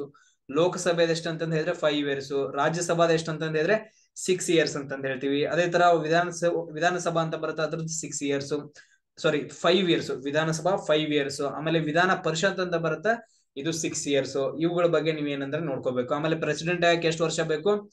35 ವರ್ಷ ಅಂತಂದ ಹೇಳ್ತೀವಿ ಮಿನಿಮಮ್. ವೈಸ್ ಪ್ರೆಸಿಡೆಂಟ್ ಆಗಕ್ಕೆ ಎಷ್ಟು ಬೇಕು? ಆಮೇಲೆ ಲೋಕಸಭಾ ಸದಸ್ಯರಾಗಕ್ಕೆ ಎಷ್ಟು ಬೇಕು? ರಾಜ್ಯಸಭಾ ಆಗಕ್ಕೆ ಎಷ್ಟು ಬೇಕು? ಆಮೇಲೆ ಪಂಚಾಯತಿ ಸದಸ್ಯರಾಗಕ್ಕೆ ಎಷ್ಟು ಬೇಕು ಅಂತಂದ ಹೇಳಿ ನೀವೇನ್ ಮಾಡ್ಬೇಕಂತಂದ ಹೇಳಿದ್ರೆ ಸರ್ಚ್ ಮಾಡ್ಬೇಕು. ನೆನ್ಪಿಟ್ಕೊಳ್ರಿ ಎಲ್ಲಾನು. ಸೊ ಅದಾದ ನಂತರ ನೆಕ್ಸ್ಟ್ ಕ್ವಶನ್ ಏನಿದೆ ನೋಡ್ರಿ. So which is the largest populated state in India ಅಂತ ಕ್ವಶನ್ ಕೇಳಿದಾರ. ಸೊ ಹಂಗಂದ್ರೆ ಏನು? ಫಸ್ಟ್ ಹಂಗಂದ್ರೆ ಏನು ಅಂತಂದು ಅರ್ಥ ಮಾಡ್ಕೋಬೇಕು. ಸೊ ಇಲ್ಲಿ ನೋಡ್ರಿ, so which is the largest ಅಂತಂದ್ರೆ, ವಿಚ್ ಅಂತಂದ್ ಹೇಳಿದ್ರೆ ಯಾವುದು, ಲಾರ್ಜೆಸ್ಟ್ ಅಂತಂದ್ ಹೇಳಿದ್ರೆ ಅತಿ ದೊಡ್ಡದು, ಲಾರ್ಜೆಸ್ಟ್ ಪಾಪ್ಯುಲೇಟೆಡ್ ಅಂತ ಕೇಳಿದ ಅಂದ್ರೆ ಜನಸಂಖ್ಯೆ, ಅತಿ ಹೆಚ್ಚು ಜನಸಂಖ್ಯೆಯನ್ನ ಹೊಂದಿರುವ ಸ್ಟೇಟ್ ಅಂತ ಹೇಳಿದ್ರೆ ರಾಜ್ಯ ಯಾವುದು ಅಂತ ಕ್ವಶನ್ ಕೇಳಿದ್ರೆ, ಅತಿ ಹೆಚ್ಚು ಜನಸಂಖ್ಯೆಯನ್ನ ಹೊಂದಿರುವ ರಾಜ್ಯ. ಇದೇ ರೀತಿಯಾಗಿ ನೀವು ಕ್ವಶನ್ಸ್ ಗಳನ್ನ ಕನ್ನಡದಲ್ಲಿ ಅರ್ಥ ಮಾಡ್ಕೋಬೇಕು. ಇಲ್ಲ ಅಂತಂದ ಹೇಳಿದ್ರೆ ನಿಮ್ ಕ್ವಶನ್ಸ್ ಗಳು ಯಾವ್ದು ಅರ್ಥ ಆಗಂಗಿಲ್ಲ. ಇದನ್ನ ನೆನ್ಪಿಟ್ಕೊಳ್ರಿ. ಸೊ ಯಾವ್ದು ಮಧ್ಯಪ್ರದೇಶನ ಅಥವಾ ಉತ್ತರ ಪ್ರದೇಶನ ಅಥವಾ ಮಹಾರಾಷ್ಟ್ರ, ರಾಜಸ್ಥಾನ ಅತಿ ಹೆಚ್ಚೆಲ್ಲಿದಾರ ಅಂತಂದ ಹೇಳಿದ್ರೆ ಉತ್ತರ ಪ್ರದೇಶದಲ್ಲಿ ಅತಿ ಹೆಚ್ಚಿದಾರ. ನೀವ್ ಏನ್ ಮಾಡ್ಬೇಕಂದ್ರೆ 2011ರ ಜನಗಣತಿ ಬಗ್ಗೆ ಓದ್ಕೊಂಡು ಹೋಗ್ಬೇಕು. ಸೊ ಅಲ್ಲಿ ಸಾಕ್ಷರತೆ ಎಷ್ಟೈತೆ ಕಮೆಂಟ್ಸ್ ಅಲ್ಲಿ ಹಾಕ್ರಿ ಎಲ್ರು. ಸಾಕ್ಷರತೆ ಎಷ್ಟೈತೆ, ಅತಿ ಹೆಚ್ಚು ಜನಸಂಖ್ಯೆಯನ್ನು ಹೊಂದಿರುವ ರಾಜ್ಯ ಯಾವುದು, ಅತಿ ಕಡಿಮೆ ಜನಸಂಖ್ಯೆಯನ್ನ ಹೊಂದಿರುವ ರಾಜ್ಯ ಯಾವುದು. ಕನ್ನಡದಲ್ಲಿ ಹಾಕ್ರಿ ಪರವಾಗಿಲ್ಲ, ಕನ್ನಡದನ್ನ ಇಂಗ್ಲಿಷ್ ಅಲ್ಲಿ ಟೈಪ್ ಮಾಡಾಕ್ರಿ, ಇಲ್ಲಾಂದ್ರೆ ಕನ್ನಡದಲ್ಲಿ ಟೈಪ್ ಮಾಡಿ ಹಾಕ್ರಿ. ಸೊ ಇಲ್ಲ ನಿಮ್ಗೆ ಸರ್ ಇವೆರಡು ಬರ್ತಿಲ್ಲ ಅಂತಂದ ಹೇಳಿದ್ರೆ ಹಿಂದಿಯಲ್ಲಿ ಹಾಕ್ತಿರಿ ಅಂದ್ರೆ ಹಿಂದಿಯಲ್ಲೂ ಹಾಕ್ರಿ, ಪರವಾಗಿಲ್ಲ. ಬಟ್ ಅದ್ರ ಕಮೆಂಟ್ಸ್ ಗಳನ್ನ ಹಾಕ್ರಿ. ಸೊ ಜನಗಣತಿ ಬಗ್ಗೆ. ಸೊ ಅದಾದ ನಂತರ ನೆಕ್ಸ್ಟ್ ನೋಡ್ರಿ, which among the following is the capital of Chhattisgarh ಅಂತ ಕ್ವಶನ್ ಕೇಳಿದಾನ. ಛತ್ತೀಸ್ಗಢದು ಕ್ಯಾಪಿಟಲ್ ಎರಡೇ ನೆನ್ಪಿಡ್ಕೋಬೇಕು. ಕ್ಯಾಪಿಟಲ್ ಆಫ್ ಛತ್ತೀಸ್ಗಢ, ಕ್ಯಾಪಿಟಲ್ ಅಂತಂದ್ರೆ ರಾಜಧಾನಿ, ಛತ್ತೀಸ್ಗಢ ಅಂತಂದ್ರೆ ರಾಜ್ಯ. ಇದೊಂದು ಛತ್ತೀಸ್ಗಢದ ರಾಜಧಾನಿ ಯಾವುದು ಅಂತ ಕ್ವಶನ್ ಕೇಳಿದಾರೆ. ಯಾವ್ದು ಹೈದರಾಬಾದ, ರಾಯ್ಪುರ ಅಥವಾ ಬಿಲಾಸ್ಪುರ ಅಥವಾ ಬೆಂಗಳೂರ ಅಂತಂದೈತೆ. ನೈನ್ತ್ ಒನ್ ಏನಾಗತ್ತ? ಸೊ ನಾವೇನಂತ ಹೇಳ್ತೀವಿ ಅಂದ್ರೆ ರಾಯ್ಪುರ್ ಅಂತಂದ ಹೇಳ್ತೀವಿ. ಛತ್ತೀಸ್ಗಢದ ರಾಜಧಾನಿ ಯಾವುದು ಅಂತಂದ ಹೇಳಿದ್ರೆ ರಾಯ್ಪುರ್ ಅಂತಂದ ಹೇಳ್ತೀವಿ. ಅದೇ ತರ ನೋಡ್ರಿ, ಬೆಂಗಳೂರು ಕರ್ನಾಟಕದ ರಾಜಧಾನಿ, ಆಮೇಲೆ ಹೈದರಾಬಾದ್ ತೆಲಂಗಾಣದ ರಾಜಧಾನಿ, ಆಂಧ್ರ ಪ್ರದೇಶದ್ದು ಅಮರಾವತಿ, ಅದಾದ ತಮಿಳುನಾಡು ಚೆನ್ನೈ, ಆಮೇಲೆ ಕೇರಳದ್ದು ತ್ರಿವೇಂದ್ರಂ, ಆಮೇಲೆ ಮಹಾರಾಷ್ಟ್ರದ್ದು ಮುಂಬೈ, ಸೊ ಅದಾದ ನಂತರ ಮಧ್ಯಪ್ರದೇಶದ್ದು ಭೂಪಾಲ್, ರಾಜಸ್ಥಾನದ ಯಾವ್ದು ನೋಡ್ರಿ, ಗುಜರಾತ್ ಯಾವ್ದು ನೋಡ್ರಿ, ಹಿಮಾಚಲ ಪ್ರದೇಶ ಯಾವ್ದು, ಜಮ್ಮು ಕಾಶ್ಮೀರ ಯಾವ್ದು. ಒಂದ್ಸರಿ ಹಿಂಗ್ ನೋಡ್ಕೊಂಡ್ಬಿಟ್ರ ಅಂತ ಹೇಳಿದ್ರೆ ಎಲ್ಲಾನು ಗೊತ್ತಾಗ್ಬಿಡ್ತಾವ. ಅರ್ಥ ಆಯ್ತಾ? ಸೊ ನೆಕ್ಸ್ಟ್ ನೋಡ್ರಿ, what is the name of largest irrigation canal in India? What is the ಅಂತಂದ ಹೇಳಿದ್ರೆ ಏನು, ನೇಮ್ ಅಂತಂದ ಹೇಳಿದ್ರೆ ಹೆಸರು, ಲಾರ್ಜೆಸ್ಟ್ ಅಂತಂದ ಹೇಳಿದ್ರೆ ದೊಡ್ಡದು, ಇರಿಗೇಷನ್ ಅಂತಂದ ಹೇಳಿದ್ರೆ ಬೇಡ ಫುಲ್ ಹೋದ್ರಿ. ಇರಿಗೇಷನ್ ಕೆನಾಲ್, ಇರಿಗೇಷನ್ ಅಂತಂದ ಹೇಳಿದ್ರೆ ನೀರಾವರಿ, ಕೆನಾಲ್ ಅಂತಂದ ಹೇಳಿದ್ರೆ ಕಾಲುವೆ ಇನ್ ಇಂಡಿಯಾ. ಟೋಟಲ್ ಆಗಿ ಹೋದ್ರಿ. ಇವಾಗ ಅತಿ ದೊಡ್ಡ ನೀರಾವರಿ ಕಾಲುವೆ ಯಾವುದು ಇಂಡಿಯಾ ಒಳಗಡೆ ಅಂತ ಕ್ವಶನ್ ಕೇಳಿದಾರೆ. ಯಾವುದು ಅಪ್ಪರ್ ಬಹರಿ ದೋಬ್ ಕೆನಾಲ, ಅಥವಾ ಯಮುನಾ ಕೆನಾಲ, ಅಥವಾ ಇದಾವ್ದು ನೋಡ್ರಿ ಸಿರ್ಹಂದ್ ಕೆನಾಲ, ಅಥವಾ ಇಂದಿರಾ ಗಾಂಧಿ ಕೆನಾಲ. ಸಿಂಪಲ್ ಆಗಿ ನೆನ್ಪಿಟ್ಕೊಡ್ರಿ, ಇಂದಿರಾ ಗಾಂಧಿ ಕೆನಾಲ್ ಸಟ್ಲೇಜ್ ನದಿಗೆ ಐತ. ಸೊ ಇಲ್ಲೇನಂತಂದ ಹೇಳಿದ್ರೆ ಹಿಮಾಚಲ ಪ್ರದೇಶ ಒಳಗೆ ಸಟ್ಲೇಜ್ ನದಿ ಹರಿಯುತ್ತ. ಹಿಮಾಚಲ ಪ್ರದೇಶದಿಂದ ರಾಜಸ್ಥಾನ ಗುಜರಾತ್ ವರ್ಗು ಏನ್ ಮಾಡಿದಾರೆ ಅಂತಂದ ಹೇಳಿದ್ರೆ ಒಂದು ದೊಡ್ಡ ಕೆನಾಲ್ ಐತೆ. ಆ ಕೆನಾಲ್ ಯಾವ್ದಂತ ಹೇಳಿದ್ರೆ ಇಂದಿರಾ ಗಾಂಧಿ ಕೆನಾಲ್ ಅಂತಂದ ಹೇಳ್ತೀವಿ. ಭಾರತದ ಅತಿ ದೊಡ್ಡ ಕೆನಾಲ್ ಅಂತಂದ ಹೇಳ್ತೀವಿ ಇಂದಿರಾ ಗಾಂಧಿ ಕೆನಾಲ್. ಸೊ ಅದಾದ ನಂತರ ನೆಕ್ಸ್ಟ್ ನೋಡ್ರಿ, ಮತ್ ಕ್ವಶನ್ ಏನಿದೆ. ಸೊ ಇದು ಸೈನ್ಸ್ ಇದೆ. ಸೊ ಯಾರು ಉಲ್ಟಾ ಹಾಕಿ ಕಳಿಸಿದಾರ. ಸೊ ಎಲ್ರು ಕ್ವಶನ್ ಕಳ್ಸ್ರಿ, ಕ್ವಶನ್ ಪೇಪರ್ಸ್ ಗಳನ್ನ ಕಳ್ಸ್ರಿ. ಸೊ ಎಲ್ಲಾನು ಡಿಸ್ಕಷನ್ ಮಾಡೋಣ. ನೆಕ್ಸ್ಟ್ 11th ಒನ್ ಇಲ್ಲಿದೆ ನೋಡ್ರಿ. ಸೊ ಕಂಪ್ಲೀಟ್ ಆಗಿ ವಿಡಿಯೋಸ್ ನೋಡ್ತಿದಿರಲ್ಲ. ಸೊ ನೆಕ್ಸ್ಟ್ ನೋಡ್ರಿ, Kalahari desert is located in which country ಅಂತ ಕೇಳಿದಾರೆ. ಕಲಹರಿ ಅಂತಂದ ಹೇಳಿದ್ರೆ ಕಲಹರಿನೇ ಅದ್ರ ಹೆಸರದು. ಡೆಸರ್ಟ್ ಅಂತಂದ ಹೇಳಿದ್ರೆ ಮರುಭೂಮಿ. ಸೊ ನೀವು ಈ ತರ ಎಲ್ಲಾದ್ರೂ ಬರ್ಕೊಂಡಿದ್ರೆ ಫಸ್ಟ್ ಕ್ವಶನ್ ಪೇಪರ್ ಇಂದ ಇವನ್ನೆಲ್ಲ ಹೇಳೋದ್ ನೀಡೇ ಇಲ್ಲ. ಸೊ ಕಲಹರಿ ಮರುಭೂಮಿ ಈಸ್ ಲೊಕೇಟೆಡ್ ಅಂತಂದ ಹೇಳಿದ್ರೆ ಇರೋದು ಇನ್ ವಿಚ್ ಕಂಟ್ರಿ. ಸೊ ಕಲಹರಿ ಮರುಭೂಮಿ ಯಾವ ದೇಶದೊಳಗಡೆ ಅಂತ ಕ್ವಶನ್ ಕೇಳಿದ್ರೆ ಸೌದಿ ಅರೇಬಿಯಾನ, ಅಥವಾ ಚೀಲಿನ, ಅಥವಾ ಇಂಡಿಯಾನ, ಅಥವಾ ಸೌತ್ ಆಫ್ರಿಕಾನ ಅಂತಂದೈತೆ. ಸೊ ಯಾವ ದೇಶದಲ್ಲಿ ಐತೆ ಕಲಹರಿ ಡೆಸರ್ಟ್? ಸೌತ್ ಆಫ್ರಿಕಾ ಅಂತಂದ ಹೇಳ್ತೀವಿ. ಸೊ ಇದೇನಂತಂದ ಹೇಳಿದ್ರೆ ಇದು ಆಫ್ರಿಕಾ ಇದು. ಸೊ ಇದೇನಂತಂದ ಹೇಳಿದ್ರೆ ಈ ತರ ಆಫ್ರಿಕಾ ಅಂತ ಅನ್ಕೊಡ್ರಿ ಇದು. ಆಫ್ರಿಕಾನೇ. ಸೊ ಇಲ್ಲೇನಂತಂದ ಹೇಳಿದ್ರೆ ಸೌತ್ ಆಫ್ರಿಕಾ ಬರುತ್ತೆ. ಇದ್ರಲ್ಲಿ ಏನಿದೆ ಅಂತಂದ ಹೇಳಿದ್ರೆ ಕಲಹರಿ ಮರುಭೂಮಿ ಐತೆ. ಕಲಹರಿ ಮರುಭೂಮಿದು ಪಶ್ಚಿಮದ ಕಡೆಗೆ ಇನ್ನೊಂದು ಮರುಭೂಮಿ ಐತೆ, ನಮೀಬಿಯಾ ಮರುಭೂಮಿ ಅಂತಂದ ಹೇಳ್ತೀವಿ. ಅದು ನಮೀಬಿಯಾ ದೇಶದೊಳಗಡೆ ಐತೆ. ಆಮೇಲೆ ಸಹರಾ ಮರುಭೂಮಿ ಬರುತ್ತೆ, ಇದು ಹಲವಾರು ದೇಶಗಳ ನಡುವೆ ಐತೆ, ಅದು ಆಫ್ರಿಕಾದೊಳಗಡೆ ಅಂತೀವಿ. ಆಮೇಲೆ ಉಷ್ಣ ಮರುಭೂಮಿ, ಅತಿ ದೊಡ್ಡ ಉಷ್ಣ ಮರುಭೂಮಿ ಯಾವ್ದಂತ ಹೇಳಿದ್ರೆ ಸಹರಾ ಮರುಭೂಮಿ. ಅದೆಲ್ಲೈತೆ ಅಂತ ಹೇಳಿದ್ರೆ ಸೊ ಆಫ್ರಿಕಾ ಒಳಗಡೆ ಐತೆ. ಆಮೇಲೆ ಇಂಡಿಯಾ ಒಳಗಡೆ ಇರೋದು ಯಾವ್ದು? ಥಾರ್ ಮರುಭೂಮಿ. ನೆನ್ಪಿಟ್ಕೊಟ್ರೆ ಇಂಡಿಯಾ ಒಳಗಡೆ ಯಾವ್ದು? ಥಾರ್ ಮರುಭೂಮಿ. ಆಮೇಲೆ ಚೀಲಿ ಒಳಗಡೆ ಬರುತ್ತೆ. ಸೊ ಈ ತರ ಏನಂತಂದ ಹೇಳಿದ್ರೆ ಸೊ ಈ ತರ ಸೌತ್ ಅಮೆರಿಕಾ ಬರುತ್ತೆ. ಸೌತ್ ಅಮೆರಿಕಾದಲ್ಲಿ ಚೀಲಿ ದೇಶ ಇಲ್ಲಿ ಬರುತ್ತೆ. ಚೀಲಿ ಒಳಗಡೆ ಒಂದ್ ಏನಂತಂದ ಹೇಳಿದ್ರೆ ಮರುಭೂಮಿ ಐತೆ, ಅದು ಯಾವ್ದು ಅಂತಂದ ಹೇಳಿದ್ರೆ ಅಟಕಾಮ ಮರುಭೂಮಿ ಅಂತಂದ ಹೇಳ್ತೀವಿ. ಯಾವ್ದು? ಅಟಕಾಮ ಮರುಭೂಮಿ. ಈ ಅಟಕಾಮ ಮರುಭೂಮಿ ಅಲ್ಲಿ ಏನಂತಂದ ಹೇಳಿದ್ರೆ 400 ವರ್ಷಗಳಿಂದ ಮಳೆ ಆಗಿಲ್ಲ. ಸೊ ಅದಕ್ಕೋಸ್ಕರ ತುಂಬಾ ಡ್ರೈಯೆಸ್ಟ್ ಪ್ಲೇಸ್ ಅಂತ ಹೇಳ್ತೀವಿ. ಇಷ್ಟು ಪಾಯಿಂಟ್ಸ್ ಗಳನ್ನ ನೀವು ನೆನ್ಪಿಟ್ಕೋಬೇಕು. ಇಷ್ಟು ನೆನಪಾಯ್ತಲ್ಲ. ಅತಿ ದೊಡ್ಡ ಉಷ್ಣ ಮರುಭೂಮಿ ಅಂತ ಕೇಳಿದ್ರೆ ಸಹರಾ ಮರುಭೂಮಿ. ಅತಿ ದೊಡ್ಡ ಮರುಭೂಮಿ ಅಂತ ಕೇಳಿದ್ರೆ ಅಂಟಾರ್ಟಿಕಾ ಮರುಭೂಮಿ. ಅಂದ್ರೆ ಮರುಭೂಮಿ ಒಳಗಡೆ 2 ಟೈಪ್ಸ್ ಬರ್ತಾವ, ಶೀತ ಮರುಭೂಮಿ ಮತ್ತು ಉಷ್ಣ ಮರುಭೂಮಿ ಅಂತಂದ ಹೇಳಿ. ಅತಿ ದೊಡ್ಡದು ಯಾವ್ದೈತೆ ಅಂತಂದ ಹೇಳಿದ್ರೆ ಮರುಭೂಮಿ ಶೀತ ಮರುಭೂಮಿ ದೊಡ್ಡದೈತೆ ಟೋಟಲ್ ಆಗಿ, ಅದನ್ನ ನಾವು ಅಂಟಾರ್ಟಿಕಾ ಮರುಭೂಮಿ ಅಂತ ಕೇಳ್ತೀವಿ. ಪರ್ಟಿಕ್ಯುಲರ್ ಆಗಿ ಏನಾದ್ರು ಉಷ್ಣ ಮರುಭೂಮಿ ದೊಡ್ಡದು ಕೇಳಿದ್ರೆ ಅಂತಂದ ಹೇಳಿದ್ರೆ ಸಹರಾ ಮರುಭೂಮಿ ಅಂತಂದ ಹೇಳಿಬೇಕು. ನೆಕ್ಸ್ಟ್ ನೋಡ್ರಿ, in which state Akshardham temple is located ಅಂತ ಕೇಳಿದ್ರೆ, ಇನ್ ವಿಚ್ ಸ್ಟೇಟ್ ಅಂತ, ವಿಚ್ ಅಂತಂದ ಹೇಳಿದ್ರೆ ಯಾವ್ದು, ಸ್ಟೇಟ್ ಅಂತಂದ ಹೇಳಿದ್ರೆ ರಾಜ್ಯ. ಸೊ ಅಕ್ಷರಧಾಮ ಟೆಂಪಲ್ ಯಾವ ರಾಜ್ಯದಲ್ಲಿದೆ ಅಂತ ಕ್ವಶನ್ ಕೇಳಿದಾರ. ಆಂಧ್ರ ಪ್ರದೇಶ, ಹರಿಯಾಣ, ತಮಿಳುನಾಡು ಅಥವಾ ಗುಜರಾತ್ ಅಂತ ಕ್ವಶನ್ ಕೇಳಿದಾರ. ಸೊ ಯಾವ್ದು ಆಪ್ಷನ್ ಕರೆಕ್ಟ್ ಇದ್ರಲ್ಲಿ ನಾವು ಏನಂತ ಹೇಳ್ತೀವಿ ಅಂದ್ರೆ ಗುಜರಾತ್ ಅಂತ ಹೇಳ್ತೀವಿ. ಅಕ್ಷರಧಾಮ ಟೆಂಪಲ್ ಗುಜರಾತ್ ಒಳಗಡೆ ಐತೆ. ಅದಾದ ನಂತರ ನೆಕ್ಸ್ಟ್ ಇಂಪಾರ್ಟೆಂಟ್ ಟೆಂಪಲ್ಸ್ ಗಳ ಬಗ್ಗೆ ನೋಡ್ಬೇಕು. ನಾ ಹೇಳ್ತೀನಿ ನೋಡ್ರಿ. ಇವಾಗ ನೀವು ಹಿಸ್ಟ್ರಿ ನೋಡಿದ್ರೆ ವಿಡಿಯೋಸ್ ಅದ್ರಲ್ಲಿ ನಿಮ್ಗೆ ಎಲ್ಲಾನು ಕವರ್ ಆಗೈತೆ. ಬೃಹದೀಶ್ವರ ಟೆಂಪಲ್ ಯಾವ್ದ್ರಲ್ಲಿ ಐತೆ? ತಮಿಳುನಾಡು ಒಳಗೈತೆ. ಪೂರಿ ಜಗನ್ನಾಥ ಟೆಂಪಲ್ ಯಾವ್ದ್ರಲ್ಲಿ ಐತೆ? ಒಡಿಶಾ ಒಳಗೈತೆ. ಆಮೇಲೆ ಬದ್ರಿನಾಥ್ ಟೆಂಪಲ್ ಎಲ್ಲ ಐತೆ? ಉತ್ತರಾಖಂಡ್ ಒಳಗಡೆ ಐತೆ. ಕಾಳಿಕಾ ಪೀಠ ಎಲ್ಲ ಐತೆ? ಗುಜರಾತ್ ಒಳಗಡೆ ಐತೆ. ಜ್ಯೋತಿರ್ಮಠ ಪೀಠ ಸೊ ಉತ್ತರಾಖಂಡ್ ಒಳಗಡೆ. ಶೃಂಗೇರಿ ಪೀಠ ಕರ್ನಾಟಕದ ಒಳಗಡೆ. ಅದಾದ ನಂತರ ಗೋವರ್ಧನ ಪೀಠ ಒಡಿಶಾ ಒಳಗಡೆ. ಈ ತರ ಏನಂತಂದ್ರೆ ಆಮೇಲೆ ಅನಂತನಾಭ ಸ್ವಾಮಿ ಬರ್ತಾರ ಕೇರಳ ಒಳಗಡೆ. ಸೊ ಈ ಎಲ್ಲ ಏನಂತ ಹೇಳಿದ್ರೆ ಇಂಪಾರ್ಟೆಂಟ್ ಆಗ್ತಾವ. ಆಮೇಲೆ ಅಜಂತಾ ಗುಹೆಗಳಲ್ಲಿ ಬರ್ತಾವ, ಎಲ್ಲೋರ ಗುಹೆಗಳಲ್ಲಿ ಬರ್ತಾವ, ಬಾದಾಮಿ ಗುಹೆಗಳಲ್ಲಿ ಬರ್ತಾವ, ಬಾಗ್ ಗುಹೆಗಳಲ್ಲಿ ಬರ್ತಾವ. ಸೊ ಎಲ್ಲಾನು ಕವರ್ ಆಗೈತೆ. ಸೊ ಹಿಸ್ಟ್ರಿ ವಿಡಿಯೋಸ್ ನೀವು ನೋಡ್ಬೇಕು. ಸೊ ಆಮೇಲೆ ಯಾರು ನೋಡಿಲ್ಲ ಸರ್ ಬಿಡಿ ಸರ್, ನಮ್ಗೆ ಎಲ್ಲಿ ಟೈಮ್ ಇಲ್ಲ, ನಮ್ಗೆ ಎಕ್ಸಾಮ್ ಆರಾಮಾಗಿ ಕ್ಲಿಯರ್ ಆಗ್ತೀವಿ ಸರ್, ನೀವೇನ್ ಹೇಳೋದ್ ಬೇಕಾಗಿಲ್ಲಲ್ಲ. ಎಸ್. ನೆಕ್ಸ್ಟ್ ನೋಡ್ರಿ, the deepest ocean of the world. Deepest ಅಂತಂದ ಹೇಳಿದ್ರೆ ಅತಿ ಆಳವಾದ, ಓಷಿಯನ್ ಅಂತಂದ ಹೇಳಿದ್ರೆ ಮಹಾಸಾಗರ ಆಫ್ ದಿ ವರ್ಲ್ಡ್. ಅತಿ ಆಳವಾದ ಮಹಾಸಾಗರ ಜಗತ್ತಲ್ಲಿ ಯಾವುದು ಅಂತ ಕ್ವಶನ್ ಕೇಳಿದ್ರೆ ಯಾವುದು? ಆರ್ಕ್ಟಿಕ್ ಓಷಿಯನ್, ಪೆಸಿಫಿಕ್ ಓಷಿಯನ್, ಅಥವಾ ಇಂಡಿಯನ್ ಓಷಿಯನ್, ಅಥವಾ ಅಟ್ಲಾಂಟಿಕ್ ಓಷಿಯನ್. ಇದು ತುಂಬಾ ಸಾರಿ ರಿಪೀಟ್ ಆಗಿದೆ. ಇದ್ರ ಆನ್ಸರ್ ಅನ್ನ ನೀವೇನ್ ಮಾಡ್ಬೇಕಂದ್ರೆ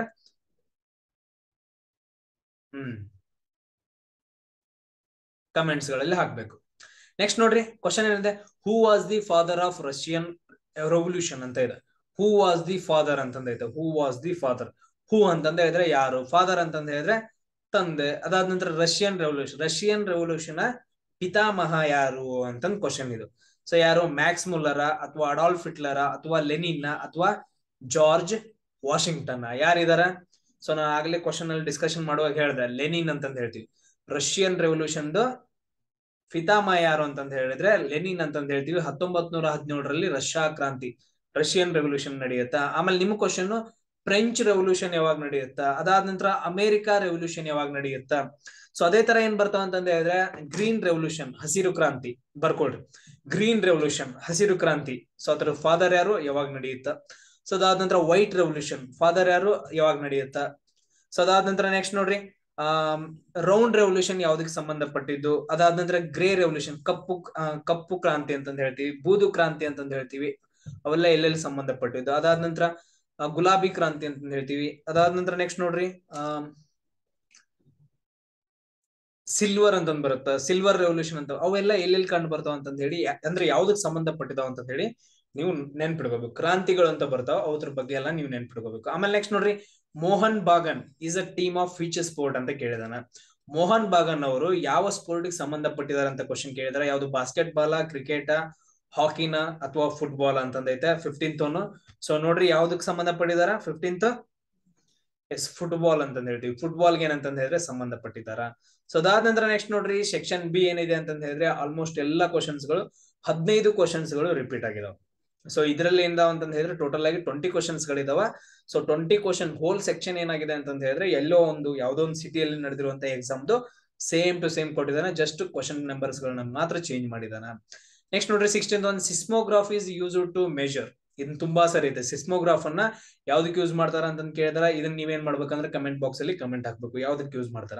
ಆಮೇಲೆ ಬ್ಲಡ್ ಪ್ರೆಷರ್ ಅನ್ನ ಯೂಸ್ ಮಾಡಕ್ ಯಾವ್ದನ್ನ ಯೂಸ್ ಮಾಡ್ತಾರ ಅಂತ ನೋಡ್ಬೇಕು. ಎಸ್, ನೋಡ್ಬೇಕು ನೀವು. ಸೊ ಅದನ್ನ ಹಾಕ್ಬೇಕು. ಸೊ ಅದಾದ ನಂತರ ನೆಕ್ಸ್ಟ್ ನೋಡ್ರಿ, ಅದೇ ತರ ಗಾಳಿಯ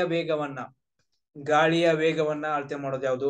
ಸೊ ಎಲೆಕ್ಟ್ರಿಕ್ ಕರೆಂಟ್ ಅನ್ನ ಅಳತೆ ಮಾಡೋದು ಯಾವುದು. ವೋಲ್ಟೇಜ್ ಅನ್ನ ಅಳತೆ ಮಾಡೋದು ಯಾವುದು. ಆಮೇಲೆ ಮುಂದೆ ಏನೇನ್ ಬರ್ತಾವ ನೋಡ್ರಿ, ವಾಹನದ ವೇಗವನ್ನ ಅಳತೆ ಮಾಡೋದು ಯಾವುದು, ಸೋನಾರ್ ಅಂದ್ರೆ ಏನು, ರಡಾರ್ ಅಂದ್ರೆ ಏನು, ಇವುಗಳದೆಲ್ಲ ಏನಂತ ಹೇಳಿದ್ರೆ ಒಂದಿಷ್ಟನ್ನ ಮಾಡ್ಕೊಡ್ರಿ. ನೆಕ್ಸ್ಟ್ ನೋಡ್ರಿ 17th ಒಂದು ಏನಿದೆ, the S I unit of power is ಅಂತ ಕೇಳಿದಾನ. The S I unit of power ಯಾವುದು, ಸೊ ಜೂಲ, ಅಂಪಿಯರ, ಕುಲಾಂಬ ಅಥವಾ ವ್ಯಾಟ್ ಅಂತಂದೈತೆ. The power of S I unit ಯಾವ್ದು ಅಂತ ಹೇಳಿದ್ರೆ ವ್ಯಾಟ್ ಅಂತ ಹೇಳ್ತೀವಿ. So power S I unit ಏನು ಯಾವ್ದ್ರಲ್ಲಿ ಹೇಳ್ತೀವಿ, ವ್ಯಾಟ್ ಅಂತ ಹೇಳ್ತೀವಿ. ಅದಾದ ನಂತರ ಕರೆಂಟ್ ಏನಂತ ಹೇಳಿದ್ರೆ ಆಂಪಿಯರ್ ಅಂತ ಹೇಳ್ತೀವಿ. Charge electric charge S I unit ಏನಂತ ಹೇಳಿದ್ರೆ ಕುಲಾಂಬ್ ಅಂತ ಹೇಳ್ತೀವಿ. ಎನರ್ಜಿದು ಎಸ್ ಐ ಯೂನಿಟ್ ಅಂತ ಹೇಳಿದ್ರೆ ಜೂಲ್ ಅಂತ ಹೇಳ್ತೀವಿ. ಅದೇ ತರ ಫೋರ್ಸ್ ಯಾವ್ದು ಅಂತ ಹೇಳಿದ್ರೆ ನ್ಯೂಟನ್ ಅಂತ ಹೇಳ್ತೀವಿ. ಸೊ ಅದಾದ ನಂತರ ಮಾಸ್ ಏನು ಕೆಜಿ ಅಂತ ಹೇಳ್ತೀವಿ. ಲೆಂತ್ ಮೀಟರ್ ಅಂತ ಹೇಳ್ತೀವಿ. ಟೈಮ್ ಸೆಕೆಂಡ್ ಅಂತ ಹೇಳ್ತೀವಿ. ಸೊ ಒಂದ್ ಸರಿ ಏನಂತ ಹೇಳಿದ್ರೆ ಒಂದ್ ಲಿಸ್ಟ್ ಅನ್ನ ನೀವು ನೋಡ್ಕೊಡ್ರಿ. ಎಲ್ಲ ತುಂಬಾ ಸರಿ ಡಿಸ್ಕಷನ್ ಮಾಡಿದೀವಿ. ಸೊ ಅದಾದ ನಂತರ ನೋಡ್ರಿ, in our body, so ligaments ಅಂತ ಕೇಳಿದಾನ. ಇದ್ ನಾನು ನಿಮ್ಗೆ ತುಂಬಾ ಸಾರಿ ಹೇಳಿದೀನಿ. ಇನ್ ಅವರ್ ಬಾಡಿ ಅಂದ್ರೆ ನಮ್ ಬಾಡಿ ಒಳಗಡೆ ಲಿಗಮೆಂಟ್ಸ್ ಕೆಲಸ ಏನು ಅಂತ ಕ್ವಶನ್ ಕೇಳಿದಾರೆ. ಲಿಗಮೆಂಟ್ಸ್ ಕೆಲಸ ಏನು, ಲಿಗಮೆಂಟ್ ಅಂತ ಹೇಳಿದ್ರೆ ಇಲ್ಲಿ ನೀವು ನೋಡಿರ್ಬೋದು, ಈ ಕೈ ಮಾಡಿಸ್ತಿರ್ತಿರಲ್ಲ, ಸೊ ಇಲ್ಲಿ ಏನಂತ ಹೇಳಿದ್ರೆ ಜಾಯಿಂಟ್ ಇದೆಯಲ್ಲ, ಇದನ್ನ ನಾವು ಲಿಗಮೆಂಟ್ ಅಂತ ಕರಿತೀವಿ. ಇದ್ರ ಕೆಲಸ ಏನು, ಸೊ ಇದ್ರ ಕೆಲಸ ಏನಂತ ಹೇಳಿದ್ರೆ ಎರಡು ಬೋನ್ ಗಳನ್ನ, ಸೊ ಇದು ಮುಂದಿನ ಒಂದು ಬೋನ್, ಹಿಂದಿನ ಒಂದು ಬೋನ್, ಈ ಎರಡು ಬೋನ್ ಗಳನ್ನ ಕನೆಕ್ಟ್ ಮಾಡೋದು ಯಾವ್ದು ಅಂತ ಹೇಳಿದ್ರೆ ಲಿಗಮೆಂಟ್ ಅಂತ ಹೇಳ್ತೀವಿ. ತುಂಬಾ ಇಂಪಾರ್ಟೆಂಟ್ ಆಗುತ್ತೆ. ಸೊ ಅದಾದ ನಂತರ ನೆಕ್ಸ್ಟ್ ನೋಡ್ರಿ, so when moving train stops suddenly, ಇವಾಗ ಟ್ರೈನ್ ಮೂವ್ ಆಗ್ತಾ ಇರುತ್ತೆ ಅಥವಾ ಬಸ್ ಮೂವ್ ಆಗ್ತಾ ಇರುತ್ತೆ, ನೀವು ನಿಂತ್ಕೊಂಡಿರ್ತೀರಿ, ಅದು ಸಡನ್ ಆಗಿ ಸ್ಟಾಪ್ ಆಯ್ತು ಅಂತ ಹೇಳಿದ್ರೆ ನೀವ್ ಏನಾಗ್ತೀರಿ, ಮ್ಯಾನ್ ಟೆನ್ಸ್ ಟು ಫಾಲ್. ಅಂದ್ರೆ ಮ್ಯಾನ್ ಏನಾಗ್ತಂತಂದ್ರೆ ನಿಂತವ ಬಿದ್ದೋಗ್ತಾನ. ಯಾವ ಕಡೆ ಬಿದ್ದೋಗ್ತಾನ ಅಂತ ಕ್ವಶನ್ ಕೇಳಿದ್ರೆ ಅಪ್ವರ್ಡಾ, ಮೇಲ್ಗಡೆನಾ, ಫಾರ್ವರ್ಡಾ, ಮುಂದ್ಗಡೆನಾ, ಬ್ಯಾಕ್ವರ್ಡ್ ಅಂತ ಹೇಳಿದ್ರೆ ಹಿಂದ್ಗಡೆನಾ, ಅಥವಾ ಡೌನ್ವರ್ಡ್ ಅಂತ ಹೇಳಿದ್ರೆ ಕೆಳಗಡೆನಾ, ಯಾವ ಕಡೆ ಬೀಳ್ತಾರ ಟ್ರೈ ಮಾಡ್ರಿ ನೋಡೋಣ. ಸೊ ಯಾವ ಕಡೆ ಅಂತ ಹೇಳಿದ್ರೆ ಫಾರ್ವರ್ಡ್ ಅಂತ ಹೇಳ್ತೀವಿ. ಮುಂದ್ಗಡೆ ಬೀಳ್ತಾನ. ಸೊ ಏನಾಗತ್ತೆ ಅಂತ ಹೇಳಿದ್ರೆ ಮುಂದ್ಗಡೆ. ಈಗ ಕಾರ್ ಇದು ಏನಂತಂದ್ರೆ ಬಸ್ ನಿಂತ್ಕೊಂಡಿರುತ್ತೆ, ನೀವು ನಿಂತ್ಕೊಂಡಿರ್ತೀವಿ, ಸಡನ್ ಆಗಿ ಸ್ಟಾರ್ಟ್ ಮಾಡ್ತಾನೆ, ಅವಾಗ ಏನಾಗುತ್ತೆ, ನಾವು ಹಿಂದ್ಗಡೆ ಹೋಗಿ ಬೀಳ್ತೀವಿ. ಸೊ ಅದ ಮೂವಿಂಗ್ ಟ್ರೈನ್ ಸ್ಟಾಪ್ ಆಗಿತ್ತು ಅಂದ್ರೆ ಸಡನ್ಲಿ ಮುಂದ್ಗಡೆ ಹೋಗಿ ಬಡ್ಕೊಂತೀವಿ. ಕರೆಕ್ಟಾ, ಇದನ್ನ ನೆನ್ಪಿಡ್ಕೊಡ್ರಿ. ಸೊ ಇದು ಯಾವ ನಿಯಮ ಹೇಳುತ್ತಂತ ತುಂಬಾ ಇಂಪಾರ್ಟೆಂಟ್. ಸಾರಿ, ಇದು ಯಾವ ನಿಯಮ ಹೇಳುತ್ತಂತ ಹೇಳಿದ್ರೆ ನ್ಯೂಟನ್ ಮೊದಲನೇ ನಿಯಮ ಹೇಳುತ್ತೆ. ನ್ಯೂಟನ್ ಮೊದಲನೇ ನಿಯಮ ಹೇಳುತ್ತೆ, ಇನರ್ಷಿಯಾ ಅಂತ ಹೇಳ್ತೀವಿ, ಲಾ ಆಫ್ ಇನರ್ಷಿಯಾ. ಸೊ ಒಂದ್ ವಸ್ತು ಏನಂತ ಹೇಳಿದ್ರೆ ತನ್ನ ಸ್ಥಿತಿಯಲ್ಲಿರುತ್ತೆ.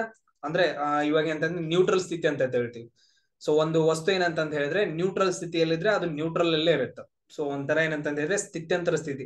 ಸೊ ಅದ್ನ ಯಾರೋ ಏನು ಟಚ್ ಮಾಡೋದು ಬೇಡ. ಇವಾಗ ಪೆನ್ ಇದೆ ಅಂತ ಹೇಳಿದ್ರೆ ಇದೇ ಸ್ಥಿತಿಯಲ್ಲಿ ಇರುತ್ತೆ, ನಾವು ಹೋಗಿ ಮುಟ್ಟೋವರೆಗೂ. ನಾವು ಮುಟ್ಟಿದ ನಂತರ ಅದು ಚೇಂಜ್ ಆಗುತ್ತೆ ಸ್ಥಾನ. ಅದಾದ ನಂತರ ಒಂದೇನಂತ ಹೇಳಿದ್ರೆ ಈಗ ಮೂವಿಂಗ್ ಆಬ್ಜೆಕ್ಟ್ ಇರುತ್ತೆ, ಒಂಥರ ಈ ತರ ಹಿಂಗ್ ಮೂವ್ ಆಗ್ತಾ ಇರುತ್ತೆ. ಈ ಮೂವಿಂಗ್ ಆಬ್ಜೆಕ್ಟ್ ಏನಂತ ಹೇಳಿದ್ರೆ ಸೊ ತನ್ನ ಸ್ಥಿತಿಯಲ್ಲೇ ಇರುತ್ತೆ, ಎಲ್ಲಿವರೆಗೂ ಅದ್ರ ನಡುವೆ ಏನಾದ್ರು ಬಂತು ತಾಗೋವರೆಗೂ. ಸೊ ಈ ತರ ಏನಂತ ಹೇಳಿದ್ರೆ ಅದು ಎಲ್ಲಿವರೆಗೂ ಅಂತ ಹೇಳಿದ್ರೆ ಅದು ತಾಗೋವರೆಗೂ. ಇದನ್ನ ನಾವು ಲಾ ಅನ್ನ ಏನ್ ಕರಿತೀವಿ ಅಂದ್ರೆ ಲಾ ಆಫ್ ಇನರ್ಷಿಯಾ ಅಂತ ಕರಿತೀವಿ. ಸೊ ಅದ್ರ ಬಗ್ಗೆ ನೋಡ್ಕೊಡ್ರಿ. ಅದಾದ ನ್ಯೂಟನ್ ಸೆಕೆಂಡ್ ನಿಯಮ ಅಂತ ಬರುತ್ತೆ, force is directly proportional to acceleration ಅಂತ ಹೇಳ್ತೀವಿ. ಅದಾದ ನಂತರ ಮೂರನೇ ನಿಯಮ ಬರುತ್ತೆ, ಸೊ ಪ್ರತಿಯೊಂದು ಆಕ್ಷನ್ ಏನಂತ ಹೇಳಿದ್ರೆ ರಿಯಾಕ್ಷನ್ ಇರುತ್ತೆ. ಇವಾಗ ನೋಡ್ರಿ, ನಾನು ಜೋರಾಗಿ ಹೊಡ್ಕೊಂಡು ಅಂತ ಹೇಳಿದ್ರೆ ಉರಿತಾ ಇಡುತ್ತೆ, ಇದು ನಾನು ಹೊಡ್ಕೊಂಡಿದ್ದ ಆಕ್ಷನ್, ಉರಿಯೋದು ರಿಯಾಕ್ಷನ್. ನೀವು ಬಾಲ್ ಹೋಗಿತೀರಿ, ನೀವು ಎಷ್ಟು ಸ್ಪೀಡಲ್ಲಿ ಬಾಲ್ ಹೋಗಿತೀರಲ್ಲ ಅಷ್ಟೇ ಸ್ಪೀಡಲ್ಲಿ ರಿಟರ್ನ್ ಬರುತ್ತೆ. ಹಾ, ನೀವು ಎಷ್ಟು ಜೋರಾಗಿ ಲವ್ ಮಾಡ್ತೀರಿ ಅಷ್ಟೇ ಪೇನ್ ಬರುತ್ತೆ. ಇವೆಲ್ಲ ನ್ಯೂಟನ್ ಥರ್ಡ್ ನಿಯಮ. ಎಸ್ ನೆಕ್ಸ್ಟ್ ನೋಡ್ರಿ question, which mirror is used in headlights of a car. Headlights of car ಗಳಲ್ಲಿ ಯಾವ ಮಿರರ್ ಅನ್ನ ಯೂಸ್ ಮಾಡ್ತೀವಿ ಅಂತ ಕೇಳಿದ್ರೆ ಬ್ಲಾಕ್ ಮಿರರ್, ಕಾನ್ವೆಕ್ಸ್ ಮಿರರ್, ಅಥವಾ ಪ್ಲೇನ್ ಮಿರರ್, ಅಥವಾ ಕಾನ್ಕೇವ್ ಮಿರರ್ ಅಂತಂದೈತೆ. ಸೊ ಯಾವ್ದನ್ನ ಯೂಸ್ ಮಾಡ್ತೀವಿ, ಈಗ ನೋಡ್ರಿ ನಾವು ಹೆಡ್ಲೈಟ್ಸ್ ಇರ್ತವೆ, ಹೆಡ್ಲೈಟ್ಸ್ ಒಳಗೆ ಏನಂತ ಹೇಳಿದ್ರೆ ಬೆಳಕ್ ಎಲ್ಲಾ ಕಡೆ ಹೋಗ್ಬೇಕು. ಅವಾಗ ನಾವೇನ್ ಮಾಡ್ತೀವಿ ಅಂತ ಹೇಳಿದ್ರೆ ಕಾನ್ಕೇವ್ ಮಿರರ್ ಅನ್ನ ಯೂಸ್ ಮಾಡ್ತೀವಿ. ಈ ತರ ಏನಂತಂದ್ರೆ ಲೈಟ್ ಇದ್ರೆ ಇದೇನ್ ಮಾಡುತ್ತೆ ಅಂದ್ರೆ ಈ ತರ ಸ್ಪ್ರೆಡ್ ಮಾಡುತ್ತೆ ಎಲ್ಲಾ ಕಡೆಗೆ. ಸೊ ಅದಕ್ಕೋಸ್ಕರ ಕಾನ್ಕೇವ್ ಮಿರರ್ ಅನ್ನ ಯೂಸ್ ಮಾಡ್ತೀವಿ. ನೆನ್ಪಿಟ್ಕೊಂಡು ತುಂಬಾ ಇಂಪಾರ್ಟೆಂಟ್, ಕಾನ್ಕೇವ್ ಮಿರರ್ ಅಂತ ಹೇಳ್ತೀವಿ. 20th ಆನ್ಸರ್ ಏನಪ್ಪಾ ಅಂತ ಹೇಳಿದ್ರೆ ಕಾನ್ಕೇವ್ ಮಿರರ್. ಸೊ ನೆಕ್ಸ್ಟ್ ನೋಡ್ರಿ, ಪೀನ ಮಸೂರ, ನಿಮ್ನ ಮಸೂರ ಅಂತ ಹೇಳ್ತೀವಿ. ಕಾನ್ಕೇವ್ ಮಿರರ್ ಅಂತ ಹೇಳಿದ್ರೆ ನಿಮ್ನ ಮಸೂರ, ಕಾನ್ವೆಕ್ಸ್ ಮಿರರ್ ಅಂತ ಹೇಳಿದ್ರೆ ಪೀನ ಮಸೂರ. ಅವುಗಳನ್ನ ಎಲ್ಲೆಲ್ಲಿ ಯೂಸ್ ಮಾಡ್ತಾರ ಅಂತ ಹೇಳಿ ನೀವು ಎಲ್ಲಾದ್ರೂ ನೋಡ್ಕೊಂಡ್ರಿ ಅಂತ ಹೇಳಿದ್ರೆ ಸೊ ಅದ್ರ ಮೇಲಿನ ಒಂದು ಫಿಕ್ಸ್ ಕ್ವಶನ್ ಇರುತ್ತೆ, ನೀವು ಆರಾಮಾಗಿ ಬರಿಬಹುದು. ನೆಕ್ಸ್ಟ್ ನೋಡ್ರಿ, largest gland of human body ಅಂತ ಕೇಳ್ತಾರೆ. ಲಾರ್ಜೆಸ್ಟ್ ಗ್ಲ್ಯಾಂಡ್, ಲಾರ್ಜೆಸ್ಟ್ ಅಂತ ಹೇಳಿದ್ರೆ ದೊಡ್ಡದು, ಗ್ಲ್ಯಾಂಡ್ ಅಂತ ಹೇಳಿದ್ರೆ ಗ್ರಂಥಿ. ಹ್ಯೂಮನ್ ಬಾಡಿ ಒಳಗಡೆ ಲಾರ್ಜೆಸ್ಟ್ ಗ್ರಂಥಿ ಯಾವ್ದು ಅಂತ ಕ್ವಶನ್ ಕೇಳಿದಾರೆ. ಯಾವ್ದು, ಲಂಗ್ಸಾ, ಅಥವಾ ಲಿವರಾ, ಅಥವಾ ಕಿಡ್ನಿನಾ, ಅಥವಾ ಹಾರ್ಟಾ? ನೋಡ್ರಿ, ಲಂಗ್ಸ್ ಅಂತ ಹೇಳಿದ್ರೆ ಶ್ವಾಸಕೋಶಗಳು, ಲಿವರ್ ಅಂತ ಹೇಳಿದ್ರೆ ಯಕೃತ ಅಂತ ಹೇಳ್ತೀವಿ, ಕಿಡ್ನಿ ಅಂತ ಹೇಳಿದ್ರೆ ಕಿಡ್ನಿ, ಹಾರ್ಟ್ ಅಂತ ಹೇಳಿದ್ರೆ ಹೃದಯ ಅಂತ ಹೇಳ್ತೀವಿ. ಇದು ಆನ್ಸರ್ ಯಾವ್ದು ಅಂತ ಹೇಳಿದ್ರೆ ಲಿವರ್, ಯಕೃತ ಅಂತ ಹೇಳ್ತೀವಿ. ನೋಡ್ರಿ, ಗ್ರಂಥಿಗಳು ಬರ್ತಾವ, ತುಂಬಾ ಇಂಪಾರ್ಟೆಂಟ್ ಆಗ್ತಾವ. ಗ್ಲ್ಯಾಂಡ್ಸ್, ಪಿಟ್ಯುಟರಿ ಗ್ಲ್ಯಾಂಡ್ ತುಂಬಾ important, master of the gland ಅಂತ ಹೇಳ್ತೀವಿ. ಅತಿ ದೊಡ್ಡ ಗ್ಲ್ಯಾಂಡ್ ಅಂತ ಹೇಳಿದ್ರೆ ಲಿವರ್ ಅಂತ ಹೇಳ್ತೀವಿ. ಆಮೇಲೆ ಪ್ಯಾಂಕ್ರಿಯಾಸ್ ಗ್ಲ್ಯಾಂಡ್ ಅಂತ ಬರುತ್ತೆ, ಅದು ಇನ್ಸುಲಿನ್ ಅನ್ನ ಬಿಡುಗಡೆ ಮಾಡುತ್ತೆ. ಆಮೇಲೆ ಅಡ್ರಿನಲ್ ಗ್ಲ್ಯಾಂಡ್ ಅಂತ ಬರುತ್ತೆ, ಅದು ಅಡ್ರಿನಲಿನ್ ಹಾರ್ಮೋನ್ ಅನ್ನ ಬಿಡುಗಡೆ ಮಾಡ್ತಾವ. ಈ ಗ್ಲ್ಯಾಂಡ್ಸ್ ಇಂಪಾರ್ಟೆಂಟ್ ಕೆಲಸ ವರ್ಕ್ ಏನು ಅಂತಂದ್ ಹೇಳಿದ್ರೆ ಇವು ಹಾರ್ಮೋನ್ಸ್ ಗಳನ್ನ ಬಿಡುಗಡೆ ಮಾಡ್ತಾವ. ಇಷ್ಟು ಕ್ವಶನ್ಸ್ ಗಳನ್ನ ಇದ್ರಲ್ಲಿ ಕೇಳ್ತಾರ. ಒಂದ್ ಲಿಸ್ಟ್ ಅನ್ನ ಮಾಡ್ಕೊ. ಆಮೇಲೆ ಥೈರಾಯ್ಡ್ ಗ್ರಂಥಿ ಬರುತ್ತೆ, ಥೈರಾಯ್ಡ್ ಗ್ಲ್ಯಾಂಡ್ ಬರುತ್ತೆ, ಥೈರಾಕ್ಸಿನ್ ಹಾರ್ಮೋನ್ ಅನ್ನ ಬಿಡುಗಡೆ ಮಾಡ್ತಾವ. ಆಮೇಲೆ ಕಿಡ್ನಿ ಕೆಲಸ ಏನ, ಸೊ ಯೂರಿಯಾ ಮುಖಾಂತರ ಏನಂತಂದ್ರೆ ವೇಸ್ಟ್ ಹೊರಗಡೆ ಬರುತ್ತಾ ರಿಸಸ್ ಮುಖಾಂತರ. ಸೊ ಅದನ್ನ ಮಾಡೋ ಕೆಲಸ ಯಾವ್ದಂತ ಹೇಳಿದ್ರೆ ಕಿಡ್ನಿ ಇದು ಮೇನ್ ಫಂಕ್ಷನಲ್ ಯೂನಿಟ್ ಯಾವ್ದಂತ ಹೇಳಿದ್ರೆ ನೆಫ್ರಾನ್ಸ್ ಅಂತಂದ್ ಹೇಳ್ತೀವಿ. ಆಮೇಲೆ ಲಂಗ್ಸ್ ಒಳಗಡೆ ಉಸಿರಾಟ ಮಾಡ್ತೀವಿ. ಉಸಿರಾಟದ ಫಂಕ್ಷನಲ್ ಯೂನಿಟ್ ಯಾವ್ದು ಅಂತ ಹೇಳಿದ್ರೆ ಮೇನ್ ಯೂನಿಟ್ ಯಾವ್ದು ಅಂತ ಹೇಳಿದ್ರೆ ಅಲ್ವಿಯೋಲೈ ಅಂತ ಹೇಳ್ತೀವಿ, ಅಲ್ವಿಯೋಲೈ. ಆಮೇಲೆ ಹಾರ್ಟ್ ಏನಂತ ಹೇಳಿದ್ರೆ ಬ್ಲಡ್ ಅನ್ನ ಪಂಪ್ ಮಾಡುತ್ತೆ. ಇಷ್ಟು ಪಾಯಿಂಟ್ಸ್ ಗಳನ್ನ ನೀವು ನೆನ್ಪಿಟ್ಕೋಬೇಕು. ಸಾರಿ. ಸೊ ಕ್ವಶನ್ಸ್ ಮೇಲ್ಗಡೆ ಇದೆಯಾ, ಒಂದ್ ನಿಮಿಷ ಇರಿ.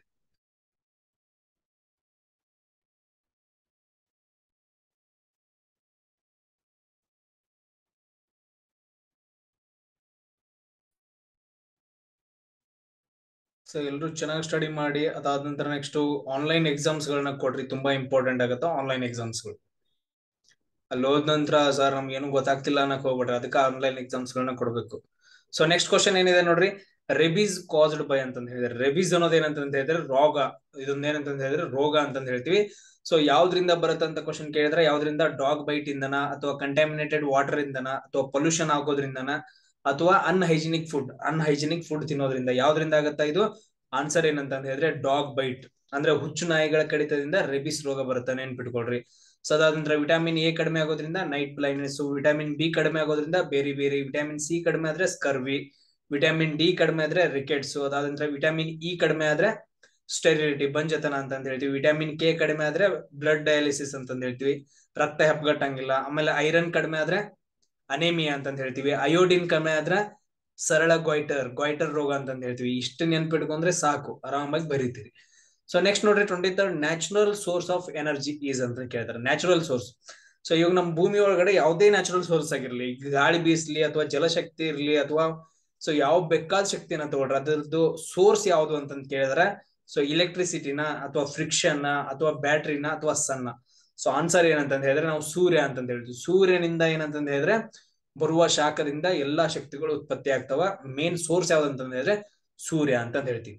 ಸೊ ನೆಕ್ಸ್ಟ್ ಕ್ವಶನ್ ನೋಡ್ರಿ, which of the following is universal recipient of blood?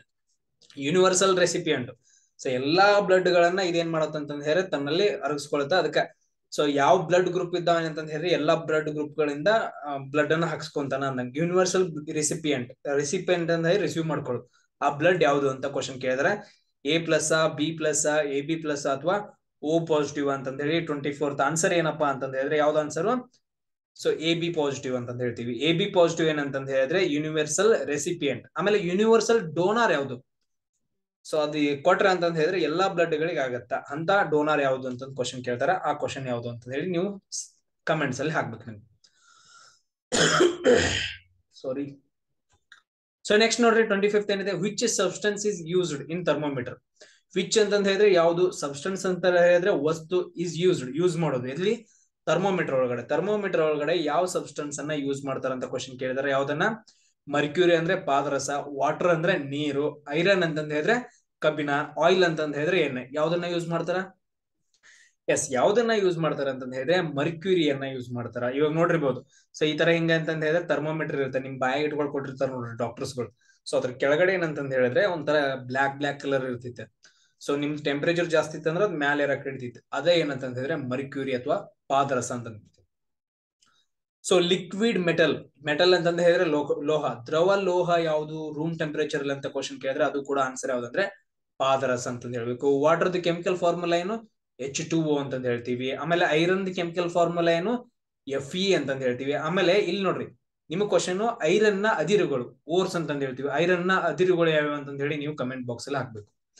So ಅದಾದ ನಂತರ ನೆಕ್ಸ್ಟ್ ನೋಡ್ರಿ, ಸಲ್ಫೂರಿಕ್ ಅಸಿಡ್ ಈಸ್ ಅಂತ ಕ್ವಶನ್ ಕೇಳಿದಾರೆ. ಅಂದ್ರೆ ಕೆಳಗಡೆ ಏನೋ ಸೂತ್ರಗಳನ್ನು ಕೊಟ್ಟಿದ್ದಾರೆ. ಅಂದ್ರೆ ಸಲ್ಫ್ಯೂರಿಕ್ ಆಸಿಡ್ ಕೆಮಿಕಲ್ ಫಾರ್ಮುಲಾ ಏನು ಕ್ವಶನ್ ಕೇಳಿದಾಗ ಸಲ್ಫ್ಯೂರಿಕ್ ಆಸಿಡ್ ನೆನ್ಪಿಟ್ಕೊಡು.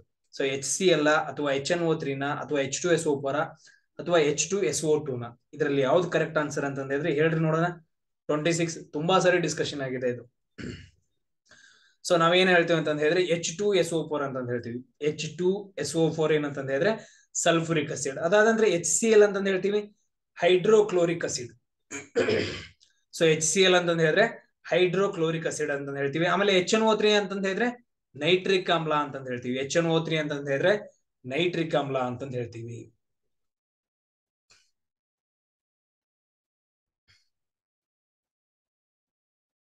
ಸೊ ಅದಾದ ನಂತರ ನೆಕ್ಸ್ಟ್ ನೋಡ್ರಿ ಕ್ವಶನ್ ಏನಿದೆ, the chemical symbol of sodium ಅಂತ ಕ್ವಶನ್ ಕೇಳಿದಾರೆ. Chemical symbol of sodium, sodium ಅಂತಂದ್ ಹೇಳಿದ್ರೆ Na ಅಂತಂದ್ ಹೇಳ್ತೀವಿ.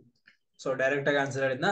ಓಕೆ, ಸೋಡಿಯಂ ಕೆಮಿಕಲ್ ಫಾರ್ಮುಲಾ ಅಂತಂದ್ ಹೇಳಿದ್ರೆ Na ಅಂತಂದ್ ಹೇಳ್ತೀವಿ. ಆಮೇಲೆ ಆಕ್ಸಿಜನ್ದು O2 ಅಂತಂದ್ ಹೇಳ್ತೀವಿ, ಹೈಡ್ರೋಜನ್ದು H2 ಅಂತಂದ್ ಹೇಳ್ತೀವಿ, ಹೀಲಿಯಂದು He ಅಂತಂದ್ ಹೇಳ್ತೀವಿ, ಅದಾದ ಪಾದರಸದ್ದು Hg ಅಂತಂದ್ ಹೇಳ್ತೀವಿ, ಆಮೇಲೆ ಸಿಲ್ವರ್ದು Ag ಅಂತಂದ್ ಹೇಳ್ತೀವಿ, ಬಂಗಾರದ್ದು Au ಗೋಲ್ಡ್ ಅಂತಂದ್ ಹೇಳ್ತೀವಿ. ಅದಾದ ನಂತರ ನೆಕ್ಸ್ಟ್ ನೋಡ್ರಿ ನೈಟ್ರೋಜನ್ದು N ಅಂತಂದ್ ಹೇಳ್ತೀವಿ. ಸೊ ಕ್ಲೋರಿನ್ದು Cl ಅಂತಂದ್ ಹೇಳ್ತೀವಿ. ಸೊ ಈ ರೀತಿಯಾಗಿ ಏನಂತಂದ್ರೆ ಕೆಮಿಕಲ್ ಫಾರ್ಮುಲ್ಸ್ ಗಳನ್ನ ನೀವು ಏನ್ ಮಾಡ್ಬೇಕಂದ್ರೆ ಒಂದು ಲಿಸ್ಟ್ ಅನ್ನ ಮಾಡ್ಕೋಬೇಕು. ಮಾಡ್ಕೊಂತೀರಲ್ಲ? S, ಮಾಡ್ಕೊಂತೀರಿ.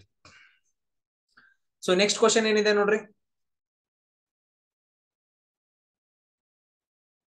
So what among the following reason for heart attack? ಇದೇನ್ ಕೇಳಿದ್ರ ಅಂತಂದ ಹೇಳಿದ್ರೆ ವಾಟ್ ಅಮಾಂಗ್ ದಿ, ವಾಟ್ ಅಂತಂದ ಹೇಳಿದ್ರೆ ಏನು, ಅಮಾಂಗ್ ದಿ ಫಾಲೋವಿಂಗ್ ಅಂತಂದ ಹೇಳಿದ್ರೆ ಕೆಳಗಡೆದು. ಸೊ ರೀಸನ್ ಅಂತಂದ ಹೇಳಿದ್ರೆ ಕಾರಣ, ಇದಕ್ಕೆ ಹಾರ್ಟ್ ಅಟ್ಯಾಕ್ ಕಾರಣ ಏನು ಅಂತ ಕ್ವಶನ್ ಕೇಳಿದ್ರೆ ಏನು, ಬ್ಲಡ್ ಪ್ರೋಟೀನಾ, ಬ್ಲಡ್ ಒಳಗಡೆ ಪ್ರೋಟೀನಾ, ಅದಾದ ನಂತರ ನೆಕ್ಸ್ಟ್ ಬ್ಲಡ್ ಶುಗರಾ, ಬ್ಲಡ್ ಶುಗರಾ, ನೋಡ್ರಿ ಬ್ಲಡ್ ಯೂರಿಯಾನ, ನಾವು ರಿಸರ್ಚ್ ಹೋಗ್ತಿಲ್ಲ, ಅದ ಬ್ಲಡ್ ಯೂರಿಯಾನ ಅಥವಾ ಕೊಲೆಸ್ಟ್ರಾಲ್. ಸೊ ಯಾವ್ದು ಕಾರಣ, ಕೊಲೆಸ್ಟ್ರಾಲ್ ಅಂತ ಹೇಳ್ತೀವಿ. ಕೊಲೆಸ್ಟ್ರಾಲ್ ಜಾಸ್ತಿ ಆಗಿ ಏನಂತಂದ ಹೇಳಿದ್ರೆ ರಕ್ತನಾಳಗಳು ಬ್ಲಾಕ್ ಆಗ್ತಾವಾಗ ಏನಾಗತ್ತೆ ಅಂದ್ರೆ ಹಾರ್ಟ್ ಅಟ್ಯಾಕ್ ಆಗತ್ತೆ ಅಂತಂದ್ ಹೇಳ್ತೀವಿ. ಸೊ ನೀವು ಹಾರ್ಟ್ ಬಗ್ಗೆ ಏನಂತಂದ ಹೇಳಿದ್ರೆ ಫುಲ್ ಡೀಟೇಲ್ ಆಗಿ ಸ್ಟಡಿ ಮಾಡ್ಬೇಕು. ಹಾರ್ಟ್ ಬಗ್ಗೆ ಏನೇ ಕ್ವಶನ್ ಕೇಳಿದ್ರು ಆನ್ಸರ್ ಮಾಡೋ ತರ. ನೆಕ್ಸ್ಟ್ ನೋಡ್ರಿ, the compounds of carbon and hydrogen, carbon ಮತ್ತು ಹೈಡ್ರೋಜನ್ ಗಳನ್ನ ಒಳಗೊಂಡಿರುವ ಕಂಪೌಂಡ್ಸ್ ಗಳು ಯಾವುವು ಅಂತಂದ್ ಕ್ವಶನ್ ಕೇಳ್ತಾರ. ಯಾವ್ದು ಸುಗರ್ಸ್ ಗಳ, ಅಥವಾ ಆರ್ಗ್ಯಾನಿಕ್ ಕಂಪೌಂಡ್ಸ್, ಅಥವಾ ಕಾರ್ಬೋಹೈಡ್ರೇಟ್ಸ್, ಅಥವಾ ಹೈಡ್ರೋಕಾರ್ಬನ್ಸ್ ಅಂತ ಕ್ವಶನ್ ಕೇಳಿದಾರೆ. 29th ಏನ್ ಆನ್ಸರ್ ಆಗತ್ತೆ ಅಂತಂದ್ ಹೇಳಿದ್ರೆ ಸೊ ಆಪ್ಷನ್ ಡಿ ಅಂತ ಹೇಳ್ತೀವಿ, ಹೈಡ್ರೋಕಾರ್ಬನ್ಸ್. ಕಾರ್ಬನ್ ಮತ್ತು ಹೈಡ್ರೋಜನ್ ಗಳಿಂದ ಮಾಡಲ್ಪಟ್ಟ ವಸ್ತುಗಳನ್ನ ಅಥವಾ ಸಬ್ಸ್ಟೆನ್ಸ್ ಗಳನ್ನ ನಾವೇನಂತ ಕರಿತೀವಿ, ಹೈಡ್ರೋಕಾರ್ಬನ್ಸ್ ಗಳಂತ ಕರಿತೀವಿ. ಆಮೇಲೆ ನೆಕ್ಸ್ಟ್ ನೋಡ್ರಿ, bauxite is a ore of which metal ಅಂತ ಕೇಳಿದಾರೆ. ಬಾಕ್ಸೈಟ್ ಸೊ ಯಾವ್ದ್ರದ್ದು ಓರು, ಯಾವ್ದ್ರದ್ದು ಅದಿರು ಅಂತ ಕೇಳಿದ್ರೆ ಅಲ್ಯೂಮಿನಿಯಂ, ಕಾಪರ, ಅಥವಾ ಐರನ್, ಸಾರಿ ಐರನ್ ಅಲ್ಲ, ಇದು ಟಿನ್ನ ಅಥವಾ ಗೋಲ್ಡ್ ಅಂತ ಐತೆ. ಸೊ ಬಾಕ್ಸೈಟ್ ಯಾವ ಅದಿರು ಅಂತ ಕ್ವಶನ್ ಕೇಳ್ತಾರೆ. ಸೊ ಇದನ್ನ ಆನ್ಸರ್ ನೀವ್ ಏನ್ ಮಾಡ್ಬೇಕಂದ್ರೆ ಕಮೆಂಟ್ ಬಾಕ್ಸ್ ಅಲ್ಲಿ ಕಮೆಂಟ್ ಹಾಕ್ಬೇಕು. ಸೊ ಟೋಟಲ್ ಆಗಿ ಏನಂತ ಹೇಳಿದ್ರೆ ಜಿಕೆ ಮತ್ತು ಸೈನ್ಸ್ ಕ್ವಶನ್ಸ್ ಗಳದು. ಇವಾಗ ಏನಂತ ಹೇಳಿದ್ರೆ ಸೆಕ್ಷನ್ ಸಿ ಮ್ಯಾಥಮೆಟಿಕ್ಸ್ ಸೆಕ್ಷನ್ಸ್ ಅನ್ನ ನಾವು ನೋಡ್ಕೊಂತ ಹೋಗೋಣ.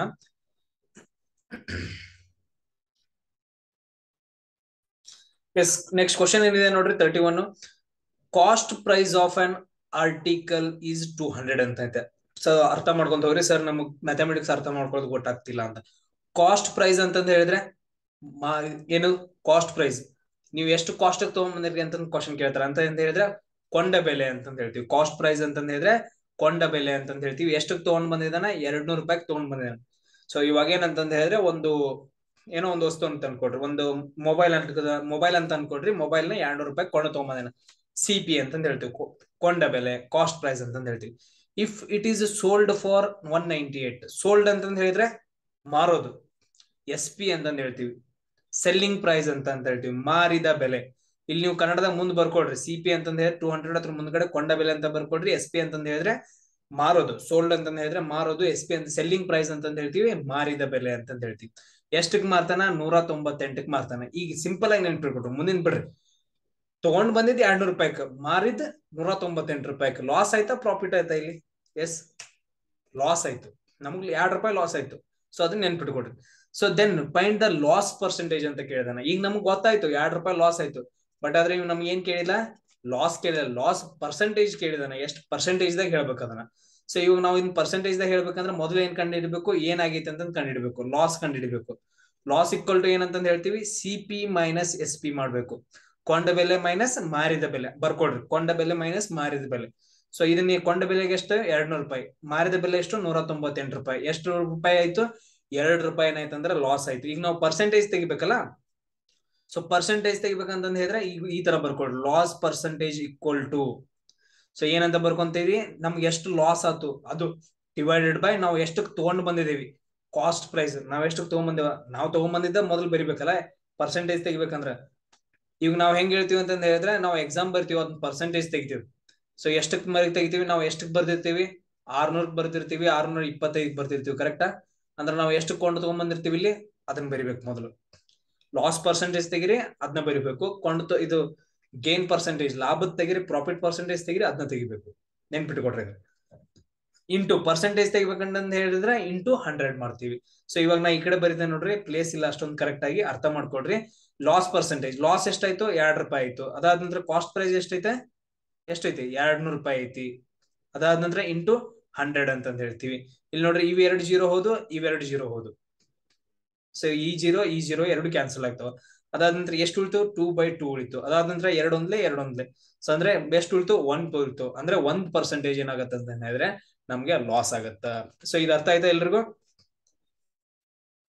ಸೊ ಈ ತರ ಏನ್ ಮಾಡ್ಬೇಕಂತ ಹೇಳಿ ನೀವು ಬರಿಬೇಕು. ಈಗ ಪ್ರಾಫಿಟ್ ಕೇಳ್ತಾನ, ಪ್ರಾಫಿಟ್ ಆಗಿರುತ್ತ ಅಂದ್ರೆ ಕೊಂಡು ತಗೊಂಬರೋದು 200 ಕೊಂಡು ತಗೊಂಬಂದಿರ್ತಾನ, ಮಾರೋದು ಎಷ್ಟಂದ್ರೆ 300 ಮಾರಿರ್ತಾನ. ಎಷ್ಟು ಲಾಭ ಆಯ್ತು? 100 ರೂಪಾಯಿ ಲಾಭ ಆಯ್ತು. 100 ರೂಪಾಯಿ ಲಾಭ ಆಯ್ತು ಅಂತ ಹೇಳಿದ್ರೆ ಪ್ರಾಫಿಟ್ ಆಯ್ತು 100 ರೂಪಾಯಿ. ಬಟ್ ಅದ್ರ ಅವ ಏನ್ ಕೇಳ್ತಾನ ಅಂತ ಹೇಳಿದ್ರೆ ನಮ್ಗ ಸೊ ಪ್ರಾಫಿಟ್ ಕೇಳಂಗಿಲ್ಲ, ಪ್ರಾಫಿಟ್ ಪರ್ಸೆಂಟೇಜ್ ಕೇಳ್ತಾನ. ಪ್ರಾಫಿಟ್ ಪರ್ಸೆಂಟೇಜ್ ಅಂತ ಹೇಳಿದ್ರೆ ನಾವ್ ಯಾವ ತರ ಬರಿಬೇಕು? So profit percentage equal to profit divided by ನಾವ್ ಎಷ್ಟು ತಗೊಂಬಂದಿರ್ತೀವಿ ಅದನ್ನ ಕಾಸ್ಟ್ ಪ್ರೈಸ್ ಇಂಟು 100 ಮಾಡ್ಬೇಕು. ಅವಾಗ ಏನಂತ ಹೇಳಿದ್ರೆ ನಮ್ಗೆ ಏನ್ ಬರುತ್ತೆ? ಕಾಸ್ಟ್ ಪ್ರೈಸ್ ಬರುತ್ತೆ. ಸೊ ಅದಕ್ಕೆ ಪ್ರಾಫಿಟ್ ಪರ್ಸೆಂಟೇಜ್ ಬರುತ್ತೆ. ನೆಕ್ಸ್ಟ್ ಕ್ವಶನ್ ಏನಿದೆ ನೋಡ್ರಿ. So find the value of 249 square minus 248 square. ಇಲ್ಲಿ ನೋಡ್ರಿ, 249 ಸ್ಕ್ವೇರ್ ಮೈನಸ್ 248 ಸ್ಕ್ವೇರ್ ಏನಂತಂದ ಹೇಳಿದ್ರೆ ವ್ಯಾಲ್ಯೂ ಎಷ್ಟು ಅಂತ ಕ್ವಶನ್ ಕೇಳಿದನ. ಸೊ ಇಲ್ಲಿ ಏನಂತ ಹೇಳಿದ್ರೆ ನಾವು ಸಿಂಪಲ್ ಆಗಿ ಒಂದು ಅಲ್ಜಿಬ್ರಾಯಿಕ್ ಫಾರ್ಮುಲಾ ಹಾಕೊಂತೀವಿ. ಇಂಥದ್ ಬಂದಾಗ ಇದನ್ನೆಲ್ಲ ಸ್ಕ್ವೇರ್ ಮಾಡ್ಕೊಂಡು ಯಾವಾಗ ಕಳಿತಿರ್ರಿ ಸರ್? ಆಗಂಗಿಲ್ರಿ. ಅವಾಗ ಏನ್ ಮಾಡ್ತೀವಿ ಅಂದ್ರೆ A square minus B square equal to ಅಂದ್ರೆ A plus B A minus B ಅಂತಂದ್ ಬರಿತೀವಿ bracket. A square minus B square equal to bracket A plus B bracket A minus B ಅಂತ ಬರಿತೀವಿ. ಸೊ ಇದನ್ನ ಎರಡು ಗುಣಿಸಿ ಬರಿದ್ರು ಅಂತ ಹೇಳಿದ್ರೆ ನಮ್ಗೆ A square minus B square ಬರುತ್ತೆ. ಈ ರೂಪದಲ್ಲಿ ಬರೀರಿ ಇವಾಗ. ಸೊ ಎ ವ್ಯಾಲ್ಯೂ ಎಷ್ಟು? 249. ಬಿ ವ್ಯಾಲ್ಯೂ ಎಷ್ಟು? 248. ಬರೀ 249 ಪ್ಲಸ್ 248 ಬ್ರಾಕೆಟ್ ಅಲ್ಲಿ 249 ಮೈನಸ್ 248 ಹಿಂಗ್ ಬರೆದ್ರು ಒಂದೇ, ಮೇಲ್ಗಡೆ ಬರೆದ್ರು ಒಂದೇ, ಎರಡು ಒಂದೇ. ಸೊ ಇವಾಗ 249 ಪ್ಲಸ್ 248 ಬರೆದ್ರೆ ಎಷ್ಟಾಗತ್ತೆ ನೋಡ್ರಿ? 497 ಆಗತ್ತೆ. ಎಷ್ಟಾಗತ್ತೆ ಅಂದ್ರೆ 497 ಆಗತ್ತೆ. ಕ್ಯಾಲ್ಕುಲೇಷನ್ ಮಾಡಿ ನೋಡ್ರಿ. ಸೊ 249ರಲ್ಲಿ 248 ಕಳೆದ್ರೆ ಎಷ್ಟಾಗತ್ತ? 1 ಆಗತ್ತ. ಸೊ ಇದನ್ನ ಎರಡು ಇಂಟು ಮಾಡಿದಾಗ ಎಷ್ಟು ಬರುತ್ತೆ ಅಂದ್ರೆ 497 ಆನ್ಸರ್ ಬರುತ್ತೆ. 497 ಅಂದ್ರೆ ಆನ್ಸರ್ ಬರುತ್ತೆ. ಈ ಫಾರ್ಮುಲಾವನ್ನ ಯೂಸ್ ಮಾಡ್ರಿ ಏನ್ ಮಾಡ್ರಿ ಅಂತ ಹೇಳಿದ್ರೆ ನೀವು ಕ್ಯಾಲ್ಕುಲೇಷನ್ ಮಾಡ್ರಿ. ಅದಾದ ನಂತರ ಫಾರ್ಮುಲಾಗಳು A plus B whole square ಅಂದ್ರೆ ಏನು, A minus B whole square ಅಂದ್ರೆ ಏನು, A plus B whole cube ಅಂದ್ರೆ ಏನು, ಅದಾದ ನಂತರ A minus B whole cube ಅಂದ್ರೆ ಏನು, ಇಷ್ಟು ಫಾರ್ಮುಲಾಸ್ ಗಳನ್ನ ನೀವೇನಂದ್ರೆ ಬೈ ಹ್ಯಾಟ್ ಮಾಡ್ಬೇಕು. ಸೊ ಮಾಡ್ತಿರಲ್ಲ? ಎಸ್. ಸೊ ಅದಾದ ನಂತರ ನೆಕ್ಸ್ಟ್ ಕ್ವಶನ್ ಏನಿದೆ ನೋಡ್ರಿ. ನೆಕ್ಸ್ಟ್ ಕ್ವಶನ್ ಮುಂದೆ ಇದೆ ನೋಡ್ರಿ. ಸೊ ನೆಕ್ಸ್ಟ್ ಕ್ವಶನ್ ಇದೆ ಅಂತ ಹೇಳಿದ್ರೆ solve X plus 2 whole square. ಇಲ್ಲಿ ನೋಡ್ರಿ, ಎಕ್ಸ್ ಪ್ಲಸ್ 2 ಹೋಲ್ ಸ್ಕ್ವೇರ್ ಇದೆಯಲ್ಲ ಇದನ್ನ ಸಾಲ್ವ್ ಮಾಡ್ರಿ ಅಂತ ಕೇಳಿದಾರೆ. ಇಲ್ಲಿ ನಾವು ಯಾವ ಫಾರ್ಮುಲಾ ಯೂಸ್ ಮಾಡ್ತೀವಿ? ನಾನು ಆಗ್ಲೇ ಹೇಳಿದ್ನಲ್ಲ, A plus B whole square ಅನ್ನ ನಾವೇನ್ ಮಾಡ್ತೀವಿ ಅಂದ್ರೆ ಫಾರ್ಮುಲಾವನ್ನ ಯೂಸ್ ಮಾಡ್ತೀವಿ. ಅಂದ್ರೆ A square plus B square plus 2ab ಏನಂತ ಹೇಳಿದ್ರೆ ಇದು ಫಾರ್ಮುಲಾ. ಇವಾಗ ಹಾಕ್ರಿ ಎಕ್ಸ್ ಪ್ಲಸ್ 2 ಹೋಲ್ ಸ್ಕ್ವೇರ್ ಇದು. ಸೊ ಹಿಂಗ ಅಂತಂದ್ ಹೇಳಿದ್ರೆ ಎಕ್ಸ್ ಎ ಅಂತ ಎ ವ್ಯಾಲ್ಯೂ ಏನು ಇಲ್ಲಿ ಬರುತ್ತೆ ನೋಡ್ರಿ, A equal to X. B value ಎಷ್ಟಿದೆ? 2 ಇದೆ. ಸೊ ಎ ಇದ್ದಲ್ಲಿ ಎಕ್ಸ್ ಹಾಕ್ರಿ, ಬಿ ಇದ್ದಲ್ಲಿ ಏನಂತ ಹೇಳಿದ್ರೆ 2 ಹಾಕ್ರಿ. ಇವ್ ನೋಡ್ರಿ, X square plus B value ಎಷ್ಟಿದೆ? 2 ಇದೆ. 2 square plus 2 into A value ಏನು? ಎಕ್ಸ್. ಅದಾದ ನಂತರ ಬಿ ವ್ಯಾಲ್ಯೂ ಎಷ್ಟು? 2. ಇವಾಗ ಇದನ್ನ ಬರೀರಿ, ಎಕ್ಸ್ ಸ್ಕ್ವೇರ್ ಪ್ಲಸ್ 2 ಸ್ಕ್ವೇರ್ ಅಂತಂದ್ ಹೇಳಿದ್ರೆ 4 ಅಂತಂದ್ ಹೇಳ್ತೀವಿ. ಸೊ ಅದಾದ ನಂತರ 2 ಇಂಟು 2 4 ಎಕ್ಸ್ ಆಗತ್ತ. ಸೊ ಇದನ್ನ ನಾವು ಬರ್ದಾಗ ಏನಾಗತ್ತೆ ಅಂತಂದ್ ಹೇಳಿದ್ರೆ X square plus 4x plus 4 ಆಗತ್ತೆ. ಇದು ಆಪ್ಷನ್ ಎಲ್ಲಿದೆ ನೋಡ್ರಿ. ಸೊ ಫಸ್ಟ್ ಒನ್ ಅಲ್ಲ, ಥರ್ಡ್ ಒನ್ ಅಲ್ಲ, ಅದಾದ ನಂತರ ಎಕ್ಸ್ ಅಷ್ಟೇ ಇದೆ, ಇದು ಎಕ್ಸ್ ಸ್ಕ್ವೇರ್ ಇರಬೇಕು. ಇದು ಅಲ್ಲ, ಲಾಸ್ಟ್ ಒನ್ ನೋಡ್ರಿ, X square plus 4x plus 4 ಆಗತ್ತೆ. ಇದು 4 ಇದೆ ಇದು. ಸೊ ಇದೇನಾಗುತ್ತೆ ಅಂತಂದ ಹೇಳಿದ್ರೆ ಇದ್ರದ್ದು answer A plus B whole square ಮಾಡ್ಕೊಂಡಿದ್ದು. ಸೊ ಅದೇ ತರ ನಿಮ್ಗೆ ಕ್ವಶನ್ ಏನಂತಂದ ಹೇಳಿದ್ರೆ ಎಕ್ಸ್ ಮೈನಸ್ 3 ಇದೆ, X minus 3 whole square. So ಇದನ್ನ ಬಿಡಿಸಿ ಬರ್ದಾಗ ಏನಾಗತ್ತೆ ಅಂತಂದ್ ಹೇಳಿ ನೋಡ್ರಿ. ನೀವು ಕ್ಯಾಲ್ಕುಲೇಷನ್ ಮಾಡ್ಲಿಲ್ಲ ಅಂತಂದ ಹೇಳಿದ್ರೆ ನಿಮ್ಗೆ ಎಕ್ಸಾಮ್ ಕ್ಲಿಯರ್ ಆಗಂಗಿಲ್ಲ, ಇವಾಗ್ಲೇ ಹೇಳ್ತಿದ್ದೀನಿ. ಸೊ ಸರ್ ನೀವ್ ಹೇಳ್ತಿದ್ರೆ ಬಿಡಿ ಸರ್ ನಾವು ಆರಾಮಾಗಿ ಮಾಡ್ಕೊಂತೀವಿ ಅಂತಂದ ಹೇಳಿದ್ರೆ ಆಗಲ್ಲ. ಇವಾಗ್ಲೇ ಹೇಳ್ತಿದ್ವಿ, ನನ್ ಜೊತೆ ಕ್ಯಾಲ್ಕುಲೇಷನ್ ಮಾಡ್ಲೇಬೇಕು, ಇಲ್ಲಾಂದ್ರೆ ಸ್ಟಾಪ್ ಮಾಡ್ಬಿಟ್ಟಾದ್ರೂ ನೀವು ಮಾಡ್ಲೇಬೇಕು.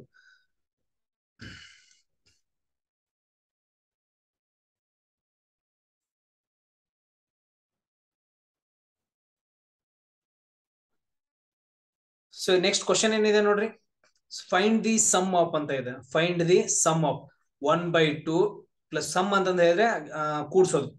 ಸೊ ಟೋಟಲ್ ಸಮ್ 1/2 ಪ್ಲಸ್ 1/3 ಮೊತ್ತ ಅಂತಂದ ಹೇಳ್ತೀವಿ 1/3 ಪ್ಲಸ್ 1/4. ಸೊ ಇದ್ರದ್ದು ಏನಂತಂದ ಹೇಳಿದ್ರೆ ಸೊ ಟೋಟಲ್ದು ಮೊತ್ತ ಎಷ್ಟು ಅಂತ ಕ್ವಶನ್ ಕೇಳಿದಾರೆ. ಸೊ ಇದು ನಿಮ್ಗೆ ಈಸಿ ಆಗಿದೆ. ಮೊದಲು ಏನ್ ಮಾಡ್ಬೇಕಂತಂದ ಹೇಳಿದ್ರೆ 2, 3, 4 ಲಸ ತಕೋಬೇಕು. ಸೊ ಲಸ ತಕೊಡ್ರಿ, ಅದಾದಂದ್ರೆ ಎಷ್ಟು ಬರುತ್ತೆ ಅಂತಂದ ಹೇಳಿ ಇಲ್ಲಿ ಇಡ್ಬೇಕು. ಸೊ ಅದ್ರದ್ ಲಸ ಎಷ್ಟ್ ಅಂತ ಬರುತ್ತೆ ನೋಡ್ರಿ, ಎಲ್ಲಾ ಲಸ ತಕೊಡ್ರಿ. ಸೊ ಟೋಟಲ್ ಲಸ ಎಷ್ಟು ಬರುತ್ತೆ ಅಂತಂದ ಹೇಳಿದ್ರೆ 12 ಬರುತ್ತೆ. ಸೊ ಅದಾದ ನಂತರ ಇಲ್ಲಿ ಇದು 12 ಆಗ್ಬೇಕು, ಇದು 12 ಆಗ್ಬೇಕು, ಇದು 12 ಆಗ್ಬೇಕು. ಅಂದ್ರೆ 12 ಆಗ್ಬೇಕಂದ್ರೆ ಇದು ಎದರಿಂದ ಗುಣಿಸ್ತೀವಿ, 6ರಿಂದ ಗುಣಿಸ್ತೀವಿ, ಅವಾಗ 12 ಆಗುತ್ತೆ 2 ಇದಿನ್ನು 12 ಆಗ್ಬೇಕಂದ್ರೆ 3ನ್ನ 4ರಿಂದ ಗುಣಿಸ್ತೀವಿ. ಆಮೇಲೆ 4 12 ಆಗ್ಬೇಕಂದ್ರೆ 3ರಿಂದ ಗುಣಿಸ್ತೀವಿ. ಈಗ ಬರ್ಕೊಡ್ರಿ, ಇದು 12 ಆಗುತ್ತೆ ಟೋಟಲ್ ಆಗಿ. So 6 plus 4 ಒಂದ್ಲೆ 4 plus 3 ಒಂದ್ಲೆ 3. ಸೊ ಅಂದ್ರೆ ಎಷ್ಟಾಗತ್ತೆ ಅಂದ್ರೆ 13/12 ಆಗುತ್ತಾ. ಸೊ 13/12 ಆಗತ್ತ. ಸೊ ಆಪ್ಷನ್ ಯಾವ್ದಿದೆ ಅಂತ ಹೇಳಿದ್ರೆ ಇಲ್ಲಿ ನೋಡ್ರಿ. ಸೊ 13/12 ಆಗತ್ತ. ಎಸ್, ಅರ್ಥ ಆಯ್ತಾ ಎಲ್ರಿಗೂ?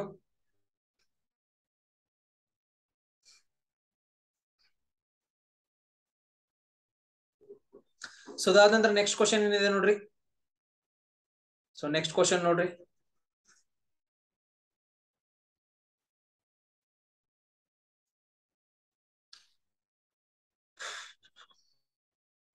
ನೆಕ್ಸ್ಟ್ ಕ್ವಶನ್ ಏನಿದೆ ಅಂತಂದ ಹೇಳಿದ್ರೆ ಸಾಲ್ವ್ ಅಂತ ಇದೆ. ಸೊ ಇಲ್ಲಿ ಸಾಲ್ವ್ ಅಂತಂದ ಹೇಳಿದ್ರೆ 11/15 ಅಂತ ಇದೆ, ಮೈನಸ್ 7/15 ಅಂತ ಇದೆ. ಇಲ್ಲಿ ನೋಡ್ರಿ, ಸೊ ಇಲ್ಲಿ ಆಲ್ರೆಡಿ ಎರಡು ಏನಂತಂದ ಹೇಳಿದ್ರೆ ಕೆಳಗಡೆ ಎರಡು ಭಾಗಗಳು ಏನಂತಂದ ಹೇಳಿದ್ರೆ ಎರಡು ಸೇಮ್ ಇದಾವ. ಸೇಮ್ ಇದ್ದಾಗ ನಾವ್ ಏನ್ ಮಾಡ್ತೀವಿ ಅಂತಂದ ಹೇಳಿದ್ರೆ 15 ಅಂತ ಬರ್ಕೊಂತೀವಿ.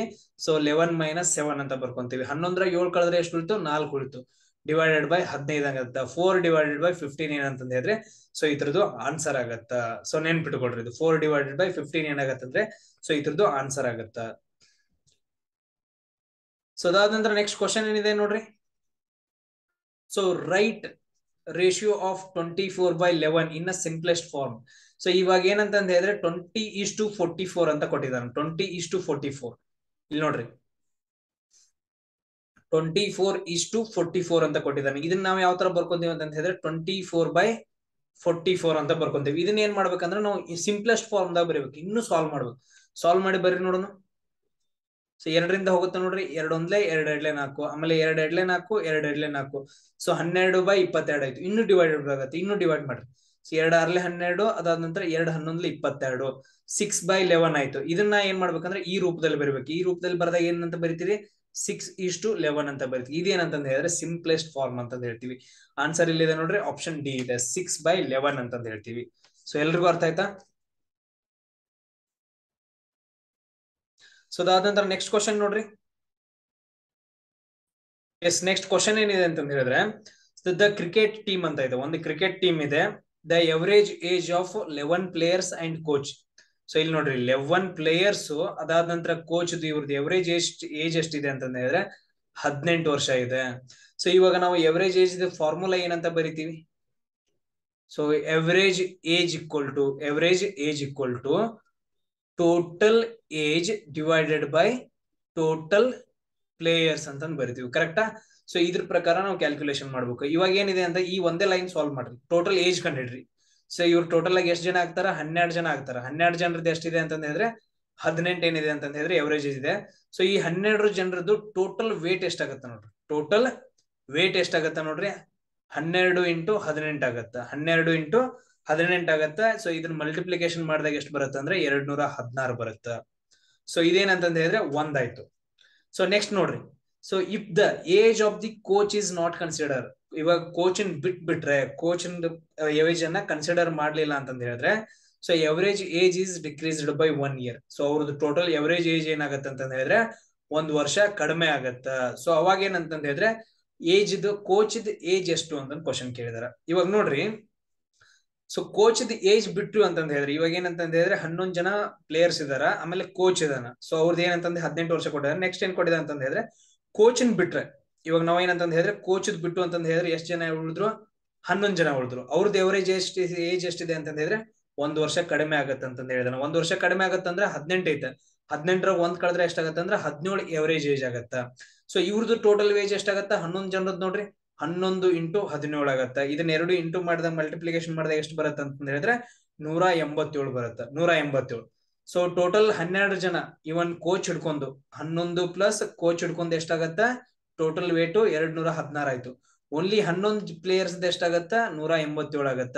ಸೊ ಇವಾಗ ಮೈನಸ್ ಮಾಡುದು ಅಂತಂದ ಹೇಳಿದ್ರೆ ಕೋಚ್ ಏಜ್ ಗೊತ್ತಾಗತ್ತಲ್ಲ, ಇವಾಗ ಮೈನಸ್ ಮಾಡ್ರಿ ಎಷ್ಟಾಗತ್ತ ಅಂದ್ರೆ ಮೈನಸ್ ಮಾಡಿದಾಗ ಸೊ 16ರಾಗ 7 ಕಳೆದ್ರೆ ಸಾರಿ 6ರಾಗ 7 ಕಳೆದ್ರೆ ಗೊತ್ತಾಗಂಗಿಲ್ಲ. ಸೊ ಅದಕ್ಕೆ ಒಂದ್ ಕೈಲ ಕೊಡ್ತೀವಿ. 16ರಾಗ 7 ಕಳೆದ್ರೆ ಎಷ್ಟಾಗತ್ತ 9 ಉಳಿಯುತ್ತ. ಅದಾದಂದ್ರೆ ನೆಕ್ಸ್ಟ್ ನೋಡ್ರಿ 1ರ 9 ಕಳೆಯಕ್ ಬರಂಗಿಲ್ಲ. 11ರ 9 ಕಳೆದ್ರೆ ಎಷ್ಟಾಗತ್ತ 2 ಉಳಿಯುತ್ತ. ಸೊ ಅಂದ್ರೆ ಕೋಚ್ ಏಜ್ ಎಷ್ಟಾಗತ್ತಪ್ಪ ಅಂತಂದ ಹೇಳಿದ್ರೆ 29 ವರ್ಷ ಆಗತ್ತ. ಸೊ ಎಲ್ರಿಗೂ ಅರ್ಥ ಆಯ್ತಾ? ಸೊ ಇಲ್ಲಿ ನೋಡ್ರಿ ಇಲ್ಲಿ ಹೆಂಗ್ ಕಂಡಿಡಿದ್ರಿ ಸರ್ ಟೋಟಲ್ ಏಜ್. ಇಲ್ಲಿ ನೋಡ್ರಿ ನಮ್ಗೆ ಎವರೇಜ್ ಏಜ್ ಎಷ್ಟು ಕೊಟ್ಟಿದಾನ. ಸೊ ಇಲ್ಲಿ ಒಂದ್ ನಿಮಿಷ ಇರಿ ಸ್ಕೆಚ್ ಚೇಂಜ್ ಮಾಡ್ತೀನಿ. ಸೊ ನಮ್ಗೆ ಎವರೇಜ್ ವೇಜ್ ಎಷ್ಟು ಕೊಟ್ಟಿದಾನಪ್ಪ ಅಂತಂದ ಹೇಳಿದ್ರೆ 18 ವರ್ಷ ಕೊಟ್ಟಿದಾನ. ಸೊ ಟೋಟಲ್ ವೇಟ್ ನಾವು ಕಂಡಿಡ್ಬೇಕು, ಇದನ್ನ ಕಂಡಿಡಿರಿ. ಸೊ ಅದಾದ ನಂತರ ನೆಕ್ಸ್ಟ್ ಇಲ್ಲಿ ಎವರೇಜ್ ಏಜ್ ಇದ್ರೆ 18 ಹಾಕ್ರಿ. ಟೋಟಲ್ ಪ್ಲೇಯರ್ಸ್ ಎಷ್ಟಿದಾರೆ 12 ಜನ ಇದಾರೆ. ನಮ್ಗೆ ಟೋಟಲ್ ಏಜ್ ಇದು ವೇಜ್ ಗೊತ್ತಾಯ್ತಲ್ಲ ಎಷ್ಟು ವೇಟ್ ಇದಾರೆ ಅಂತಂದ ಹೇಳಿ. ಸೊ ಟೋಟಲ್ ವೇಟ್ ಎಷ್ಟಾಗತ್ತೆ ನೋಡ್ರಿ 12 × 18 ಆಗತ್ತೆ. ಇದು ಮೇಲ್ಗಡೆ ಬಂದ್ರೆ 12 × 18 ಆಗತ್ತೆ. ಈ ತರ ಏನ್ ಮಾಡ್ಬೇಕಂದ್ರೆ ನೀವು ಕ್ಯಾಲ್ಕುಲೇಷನ್ ಅನ್ನ ಮಾಡ್ಬೇಕು. ಆಪ್ಷನ್ ಯಾವ್ದು ಕರೆಕ್ಟ್ ಅಪ್ಪ ಅಂತಂದ ಹೇಳಿದ್ರೆ ಸಿ ಕರೆಕ್ಟ್ ಆಗತ್ತೆ.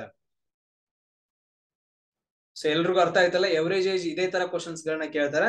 ಸೊ ಅದಾದ ನಂತರ ಸ್ಕೂಲ್ ಅಲ್ಲಿ ಏನಂದ್ರೆ 40 ಜನ ಇದಾರ. ಸೊ 40 ಜನರದ್ದು ಏನಂತಂದ ಹೇಳಿದ್ರೆ ಸೊ ಅದ್ರ ಟೀಚರ್ದು ಸೇರಿದ್ರೆ 41 ಜನರು ಸೇರಿದ್ರೆ ಏನಾಗತ್ತೆ ಅಂತಂದ ಹೇಳಿದ್ರೆ ಇಷ್ಟು ವರ್ಷ ಅಂತ ಇರುತ್ತ. ಆಮೇಲೆ ಟೀಚರ್ ಬಿಟ್ರೆ ಓನ್ಲಿ ಹುಡುಗರ್ದು ಎಷ್ಟು ಇರುತ್ತೆ ಅಂದ್ರೆ ಇಷ್ಟೊಂದು ಎವರೇಜ್ ಏಜ್ ಆಗತ್ತ. ಆಮೇಲೆ ಟೀಚರ್ದು ಎಷ್ಟು ಏಜ್ ಅಂತ ಕ್ವಶನ್ ಕೇಳ್ತಾರ ನೋಡ್ರಿ. ಟೀಚರ್ದು ಮತ್ತು ಹುಡುಗರ್ದು ಸೇರಿದ್ರೆ ಅಷ್ಟಾಗತ್ತ. ಒಂದೇನೋ ಅಂತಂದ ಹೇಳಿದ್ರೆ 50 ವರ್ಷ ಆಗತ್ತೆ ಅನ್ಕೊಡ್ರಿ. ಸೊ ಅದರಲ್ಲಿ ಟೀಚರ್ ಬಿಟ್ಬಿಟ್ಟು ಓನ್ಲಿ ಟೀಚರ್ ಬಿಟ್ಬಿಟ್ಟು ಎವರೇಜ್ ಇಷ್ಟ ಆಗತ್ತೆ ಅಂತ ಹೇಳಿದ್ರೆ only ಹುಡುಗರ್ದಾಯ್ತು.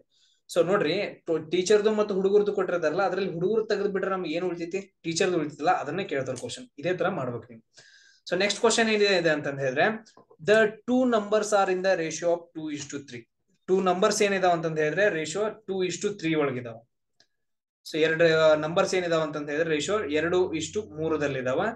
So if 5 is added to each number, 5ಅನ್ನ 2 ನಂಬರ್ಗೆ ಆಡ್ ಮಾಡಿದ್ರೆ, 2 ನಂಬರ್ ಇದಾವ, ಆ ನಂಬರ್ ಏನಿದಾವ ಅಂತಂದ ಹೇಳಿದ್ರೆ 5:3 2:3 ಇದಾವ. ಅದಾದ್ರಿಂದ ಆ 2 ನಂಬರ್ ಗಳಿಗೆ 5ಅನ್ನ ಆಡ್ ಮಾಡಿದ್ರ ದ ರೇಷಿಯೋ ಬಿಕಮ್ ಏನಾಗತ್ತ ಅಂತಂದ ಹೇಳಿದ್ರೆ 5:7 ಆಗತ್ತ.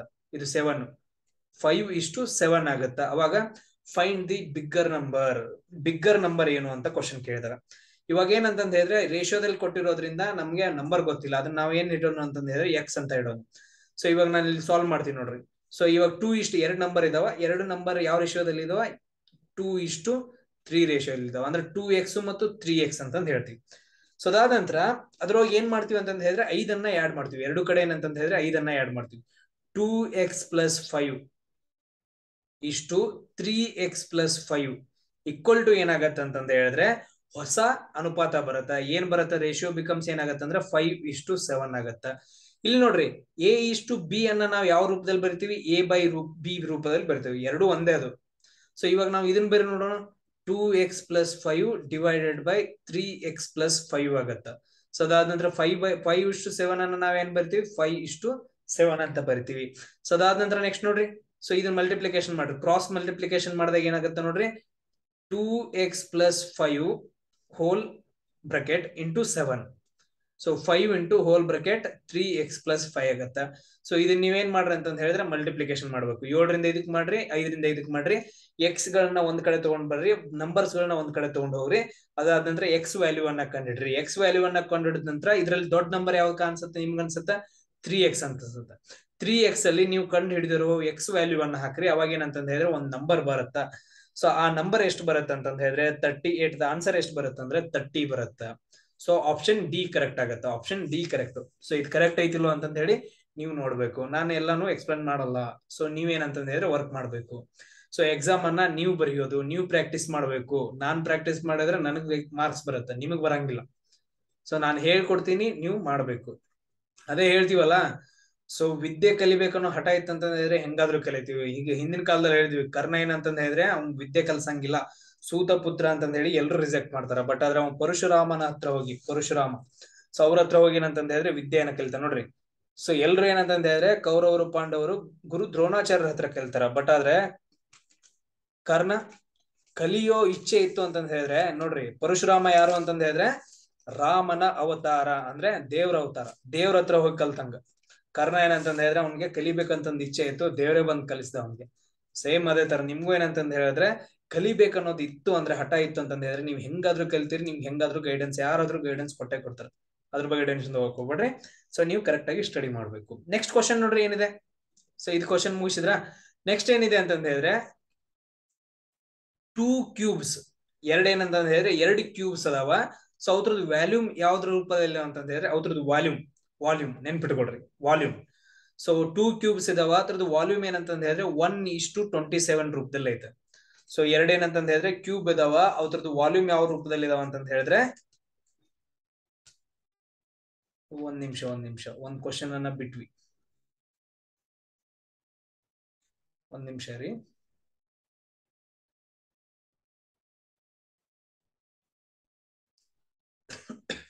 ಎಸ್.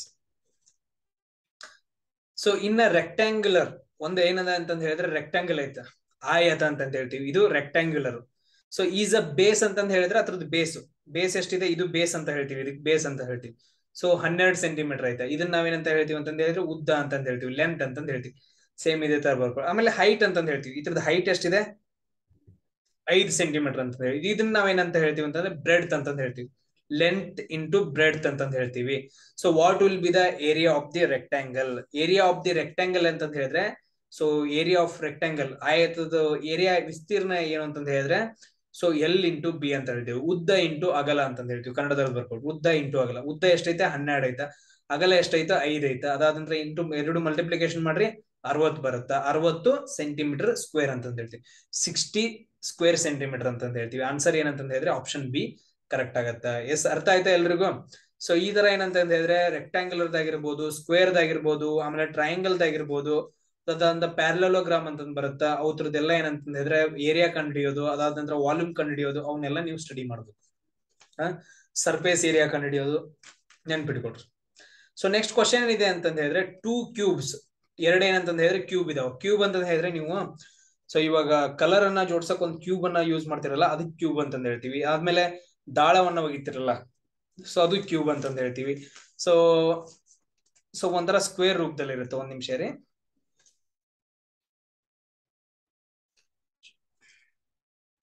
ಸೊ ಈ ತರ ಇರುತ್ತೆ ನೋಡ್ರಿ. ಸೊ ಆ ಕಡೆನೂ ಇರುತ್ತೆ. ಸೊ ಈ ತರ ಏನಂತಂದ ಹೇಳಿದ್ರೆ ಒಂದು ಕ್ಯೂಬ್ ಇರುತ್ತೆ. ಇದ್ರದ್ದು ವಾಲ್ಯೂಮ್ ಏನಂತಂದ ಹೇಳಿದ್ರೆ ಇದ್ರದ್ದು ವಾಲ್ಯೂಮ್ ಅಂದ್ರೆ 2 ಕ್ಯೂಬ್ ಇದಾವ. ಸೊ ಈ ತರ ಏನಂತಂದ ಹೇಳಿದ್ರೆ 2 ಕ್ಯೂಬ್ಗಳಿದಾವ. ಸೊ ಇದ್ರದ್ದು ವಾಲ್ಯೂಮ್ ಇದ್ರದ್ದು ವಾಲ್ಯೂಮ್ ಏನಂತಂದ ಹೇಳಿದ್ರೆ ಯಾವ್ದ್ರಲ್ಲಿ ಇದಾವ ಅಂತಂದ ಹೇಳಿದ್ರೆ 1:27 ರೂಪದಲ್ಲಿ ಇದಾವ. ಸೊ ಯಾವ ರೂಪದಲ್ಲಿ ಇದಾವ ಅಂತಂದ ಹೇಳಿದ್ರೆ, ಯಾವ ಅನುಪಾತದಲ್ಲಿ ಇದಾವ ಅಂತಂದ ಹೇಳಿದ್ರೆ 1:27 ರೂಪದಲ್ಲಿ ಇದಾವ. ಸೊ ಅದಾದ ನಂತರ ಫೈಂಡ್ ದೇರ್ ಸರ್ಫೇಸ್ ಏರಿಯಾ, ಅದ್ರದ್ದು ಸರ್ಫೇಸ್ ಏರಿಯಾ ಎಷ್ಟು ಅಂತಂದ್ ಕೇಳ್ತಾರೆ. ಸರ್ಫೇಸ್ ಏರಿಯಾ ಅಂತಂದ ಹೇಳಿದ್ರೆ ಇದು ಒಂದು ಮುಖ, ಇದು ಸರ್ಫೇಸ್ ಏರಿಯಾ. ಇಂಥವ್ ಎಷ್ಟಿರ್ತಾವ ಅಂತಂದ ಹೇಳಿದ್ರೆ 6 ಇರ್ತಾವ. ಸೊ ಅದ್ರದ್ದು ಸರ್ಫೇಸ್ ಏರಿಯಾ ಯಾವ ಅನುಪಾತದಲ್ಲಿ ಇದಾವ ಅಂತ ಕ್ವಶನ್ ಕೇಳಿದಾರೆ. ಸೊ ನಾವೇನ್ ಮಾಡ್ಬೇಕಂತಂದ ಹೇಳಿದ್ರೆ ಇವಾಗ ಸೊಲ್ಯೂಷನ್ ಮಾಡ್ಕೊಂತ ಹೋಗ್ಬೇಕು. ಇದೇನಿದೆ ಅಂತಂದ ಹೇಳಿದ್ರೆ ಸ್ವಲ್ಪ ಟಫ್ ಆಗಿದೆ. ಸೊ ಏನಂತಂದ ಹೇಳಿದ್ರೆ ಕ್ಯೂಬ್ ಅಂತಂದ ಹೇಳಿದ್ರೆ ಅದ್ರದ್ದು ಲೆಂತ್, ಸೊ ಅದ್ರದ್ದು ಲೆಂತ್ ಏನಂತಂದ ಹೇಳಿದ್ರೆ ಯಾವಾಗ್ಲೂ ಸೇಮ್ ಇರ್ತೈತಿ. ಇವಾಗ ನೋಡ್ರಿ ಕ್ಯೂಬ್ ಅಂತಂದ ಹೇಳಿದ್ರೆ ಈ ತರ ಇರುತ್ತೆ. ಸೊ ಇವ್ರದ್ದು ಏನಂತಂದ ಹೇಳಿದ್ರೆ ಎಲ್ಲಾ ಕಡೆ ಲೆಂತ್ ಎಷ್ಟಿರುತ್ತೆ ಅಂತಂದ ಹೇಳಿದ್ರೆ ಇದು ಎ ಇದ್ರೆ ಇದು ಎ ಇರುತ್ತೆ, ಇದು ಎ ಇರುತ್ತೆ, ಎಲ್ಲ ಏನಂತಂದ ಹೇಳಿದ್ರೆ ಸೇಮ್ ಇರ್ತಾವ. ಅವಾಗ ಅದನ್ನ ನಾವ್ ಏನಂತ ಕರಿತೀವಿ ಅಂದ್ರೆ ಕ್ಯೂಬ್ ಅಂತ ಕರಿತೀವಿ. ಇತರದ್ ವಾಲ್ಯೂಮ್ ಅನ್ನ ನಾವ್ ಏನಂತ ಕರಿತೀವಿ ಅಂತಂದ ಹೇಳಿದ್ರೆ ವಾಲ್ಯೂಮ್ ಅನ್ನ ಹೇಳೋ ಫಾರ್ಮುಲಾ ಏನಂತಂದ ಹೇಳಿದ್ರೆ ಎ ಕ್ಯೂಬ್ ಅಂತಂದ ಹೇಳ್ತೀವಿ. ಎ ಲೆಂತ್ ಆದ್ರೆ ಸೈಡ್ ಆದ್ರೆ ಅದ್ರದ್ದು ಎ ಕ್ಯೂಬ್ ಏನಾಗತ್ತೆ ಅಂತ ಹೇಳಿದ್ರೆ ಅದ್ರದ್ದು ವಾಲ್ಯೂಮ್ ಆಗುತ್ತ. ಸೊ ಇವಾಗ ನಮ್ಗೆ ಏನಂತಂದ್ ಹೇಳಿದ್ರೆ ನಮ್ಗೆ ಗೊತ್ತಿಲ್ಲ ಸೈಡ್ ಎಷ್ಟಿದಾವ ಅಂತಂದ್ ಗೊತ್ತಿಲ್ಲ. ಅದ್ರದ್ದು ಒಂದು ಸೈಡ್ ನಾನು ಇಲ್ಲಿ ಡಯಾಗ್ರಾಮ್ ತೆಗಿತೀನಿ ನೋಡ್ರಿ. ಸೊ ಅದ್ರದ್ದು ಒಂದ್ ಸೈಡ್ ಏನಂತಂದ್ ಹೇಳಿದ್ರೆ ಸೊ ಸಿಂಪಲ್ ಆಗಿ ಏನಂತ ಇಟ್ಕೊಡ್ರಿ ಎ ಅಂತಂದ್ ಇಟ್ಕೊಡ್ರಿ. ಸೊ ಅದ್ರದ್ದು ಏನಂತಂದ್ ಹೇಳಿದ್ರೆ ಸೈಡ್ ಏನಿದೆ ಅಂತಂದ್ ಹೇಳಿದ್ರೆ ಎ ಅಂತ ಇದೆ. ಸೊ ನಮ್ಗೆ ಏನಂತಂದ್ ಹೇಳಿದ್ರೆ ನಮ್ಗೆ ಗೊತ್ತಿಲ್ಲ. ಸೊ ಎ ಅಂತಂದ್ ಹೇಳಿದ್ರೆ ಇದ್ರದ್ದು ಏನಾಯ್ತು ಅಂದ್ರೆ ಫಸ್ಟ್ ಎ ಕ್ಯೂಬ್ ಅಂತಂದ್ ವಾಲ್ಯೂಮ್ ಆಯ್ತು. ಅದಾದ ನಂತರ ಇದ್ರದ್ದು ಎಷ್ಟಿದೆ ಅಂತಂದ್ ಹೇಳಿದ್ರೆ 1:27. ಇದ್ರದ್ದು ವಾಲ್ಯೂಮ್ ಎ ಕ್ಯೂಬ್ ಆದ್ರೆ ಇದ್ರದ್ದು ವಾಲ್ಯೂಮ್ ಎಷ್ಟಿದೆ ಅಂತಂದ್ ಹೇಳಿದ್ರೆ 27 ಜಾಸ್ತಿ ಇದೆ. ಅದಕ್ಕಿಂತ ಏನಿದೆ ಅಂತಂದ್ ಹೇಳಿದ್ರೆ 27 ಏನಿದೆ ಅಂತಂದ್ ಹೇಳಿದ್ರೆ ಜಾಸ್ತಿ ಇದೆ ಅಂತಂದ್ ಹೇಳ್ತೀವಿ. ಸೊ ಅದನ್ನ ನಾವೇನಂತ ಬರ್ಕೊಂತೀವಿ ಅಂತಂದ್ ಹೇಳಿದ್ರೆ 27 ಎ ಕ್ಯೂಬ್ ಅಂತಂದ್ ಹೇಳ್ತೀವಿ. ಅರ್ಥ ಆಯ್ತಾ ಎಲ್ರಿಗೂ? ಸೊ ಇತರದ್ದು ಎಷ್ಟಿದೆ ಅಂತಂದ್ ಹೇಳಿದ್ರೆ ಒಂದಿದೆ, ಅದನ್ನ ಎ ಕ್ಯೂಬ್ ಅಂತ ಬರ್ಕೊಂಡ್ರಿ. ಬಟ್ ಆದ್ರೆ ಎದ್ರದ್ದು ಏನಿದೆ ಅಂತಂದ್ ಹೇಳಿದ್ರೆ 27 ಅದಕ್ಕಿಂತ ಜಾಸ್ತಿ ಇದೆ, ಅಂದ್ರೆ 27 ಎ ಕ್ಯೂಬ್ ಅಂತ ಬರ್ಕೊಂಡ್ರಿ. ಸೊ ಅರ್ಥ ಆಯ್ತಾ ಎಲ್ರಿಗೂ? ಸೊ ಇದನ್ನ ನಾವೇನ್ ಮಾಡ್ಕೋಬೇಕಂತಂದ್ ಹೇಳಿದ್ರೆ ಕಂಡು ಹಿಡ್ಕೋಬೇಕು. ಸೊ ಇವಾಗ ಏನಂತಂದ್ ಹೇಳಿದ್ರೆ ಇವಾಗ ನಾವ್ ಹೇಳಿದ್ವಿ ಇದ್ರದ್ದು ಸೈಡ್ ಏನಿದೆ ಅಂತಂದ್ರೆ ಎ ಇದೆ, ಇದ್ರದ್ದು ವಾಲ್ಯೂಮ್ ಅನ್ನ ಏನಂತ ಬರ್ತೀವಿ ಎ ಕ್ಯೂಬ್ ಅಂತ ಬರ್ಕೋತೀವಿ. ಅಂದ್ರೆ ಎ ಇಂಟು ಎ. ಸೊ ಈ ತರ ಏನಂತಂದ ಹೇಳಿದ್ರೆ ಕ್ಯೂಬ್ ಇದ್ರೆ ಸೊ ಅದ್ರದ್ದು ಲೆಂತ್ ಅಗಲ, ಉದ್ದ, ಅಗಲ ಮತ್ತು ಎತ್ತರವನ್ನ ಸೇರಿಸಿದ್ರೆ ಏನಾಗತ್ತಂದ್ರೆ ವಾಲ್ಯೂಮ್ ಬರುತ್ತೆ. ಉದ್ದ, ಅಗಲ ಮತ್ತು ಎತ್ತರವನ್ನ ಸೇರಿಸಿದ್ರೆ ಅಥವಾ ವಾಲ್ಯೂಮ್ ಬರುತ್ತೆ. ಎಲ್ಲಾನು ಏನಿದೆ ಅಂತಂದ ಹೇಳಿದ್ರೆ ಸೇಮ್ ಇರೋದ್ರಿಂದ ಎ ಅಂತ ಬರ್ಕೊಂತೀವಿ. ಸೊ ವಾಲ್ಯೂಮ್ ಅನ್ನ ಏನಂತ ಬರ್ಕೊಂತೀವಿ ಅಂದ್ರೆ ಫಾರ್ಮುಲಾ ಎ ಕ್ಯೂಬ್, ಉದ್ದ ಇಂಟು ಅಗಲ ಇಂಟು ಎತ್ತರ ಅಂತಂದ್ ಹೇಳಿದ್ರೆ ಎಲ್ಲಾನು ಎ ಆಗತ್ತೆ, ಎ ಕ್ಯೂಬ್ ಅಂತಂದ್ ಹೇಳ್ತೀವಿ.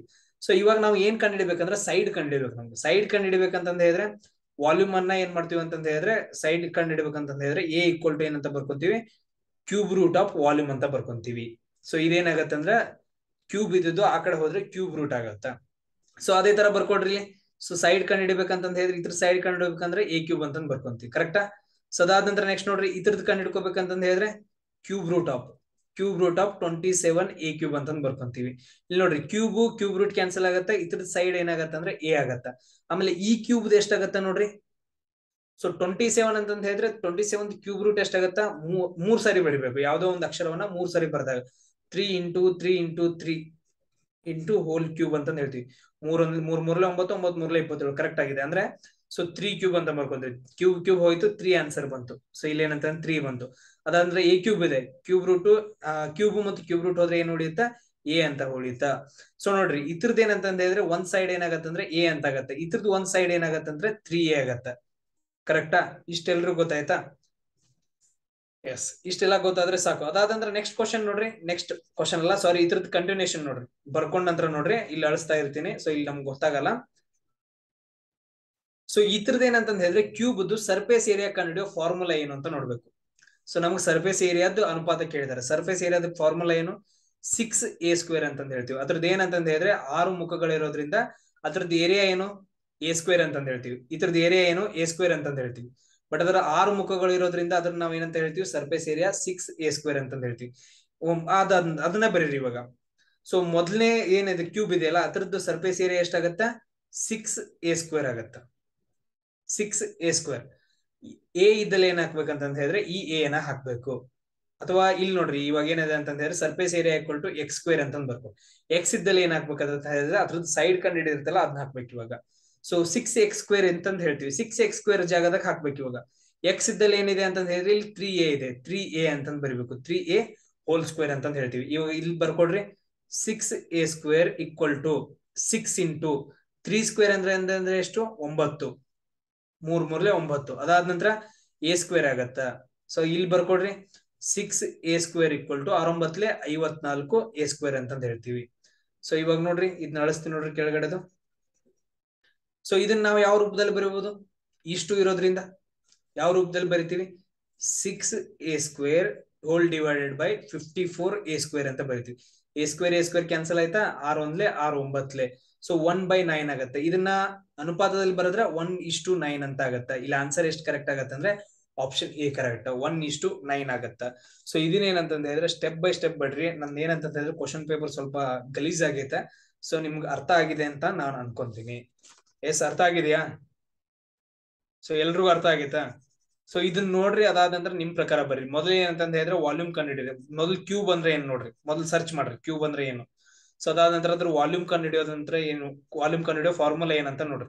ಸೊ ಅದಾದ ನಂತರ ಸರ್ಫೇಸ್ ಏರಿಯಾ ಕಂಡುಹಿಡಿಯೋದು ನೋಡ್ರಿ. ವಾಲ್ಯೂಮ್ ಕೊಟ್ಟಿದ್ದಾನ, ನಾವು ಮೊದಲು ಏನ್ ಕಂಡುಹಿಡಬೇಕು, ಸೈಡ್ ಕಂಡುಹಿಡಿಬೇಕು. ಸೊ ಅದಾದ ನಂತರ ನಾವೇನ್ ಮಾಡ್ಬೇಕು, ಸರ್ಫೇಸ್ ಏರಿಯಾದ ಫಾರ್ಮುಲಾ ಕಂಡುಹಿಡಬೇಕು.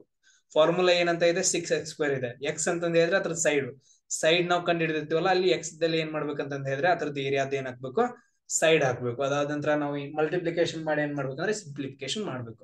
ಸೊ ಅವಾಗ ಏನ್ ಬರುತ್ತೆ ನಮ್ಗೆ, ಆಪ್ಷನ್ ಎ ಕರೆಕ್ಟ್ ಆಗಿ ಬರುತ್ತೆ, 1:9 ಅಂತಂದ್ ಹೇಳ್ತೀವಿ. ನೆಕ್ಸ್ಟ್ ಕ್ವಶನ್ ಏನಿದೆ ನೋಡ್ರಿ, a cricketer scores following runs in 8 innings. 8 innings ಅಲ್ಲಿ ಏನ್ ಮಾಡ್ತಾನೆ ಅಂತ ಹೇಳಿದ್ರೆ ಇಷ್ಟು ರನ್ ಅನ್ನು ಹೊಡಿತಾನೆ. 1ನೇ ಇನ್ನಿಂಗ್ಸ್ ಅಲ್ಲಿ 58, 2ನೇದ್ರಲ್ಲಿ 76, 3ನೇದು 40. ಸೊ ಅದಾದ ನಂತರ 4ನೇದು 35, ಆಮೇಲೆ 5ನೇದು 46, 6ನೇದು 45, 7ನೇದು ಎಷ್ಟು 0, ಆಮೇಲೆ 8ನೇದು ಸೆಂಚುರಿ ಬಾರಿಸ್ತಾನ. ಅವಾಗ ಇದ್ರದ್ದು ಮೀನ್ ಸ್ಕೋರ್ ಎಷ್ಟು ಅಂತಂದ್ ಕೇಳಿದಾನ. ಅಂತಂದ್ ಹೇಳಿದ್ರೆ ಎವರೇಜ್ ಸ್ಕೋರ್ ಎಷ್ಟು ಅಂತ ಕ್ವಶನ್ ಕೇಳಿದಾನ. ನೋಡ್ರಿ ಎವರೇಜ್ ಕಂಡು ಹಿಡಿಯೋದಂತೂ ನಿಮ್ಗಂತೂ ಗೊತ್ತೈತಾ, ಆಲ್ರೆಡಿ ನಾನು ವಿಡಿಯೋ ಕೂಡ ಹಾಕಿದ್ದೀನಿ. ಇದನ್ನ ಆನ್ಸರ್ ಏನ್ ಮಾಡ್ಬೇಕಂದ್ರೆ ನೀವೇ ಮಾಡ್ಬೇಕು.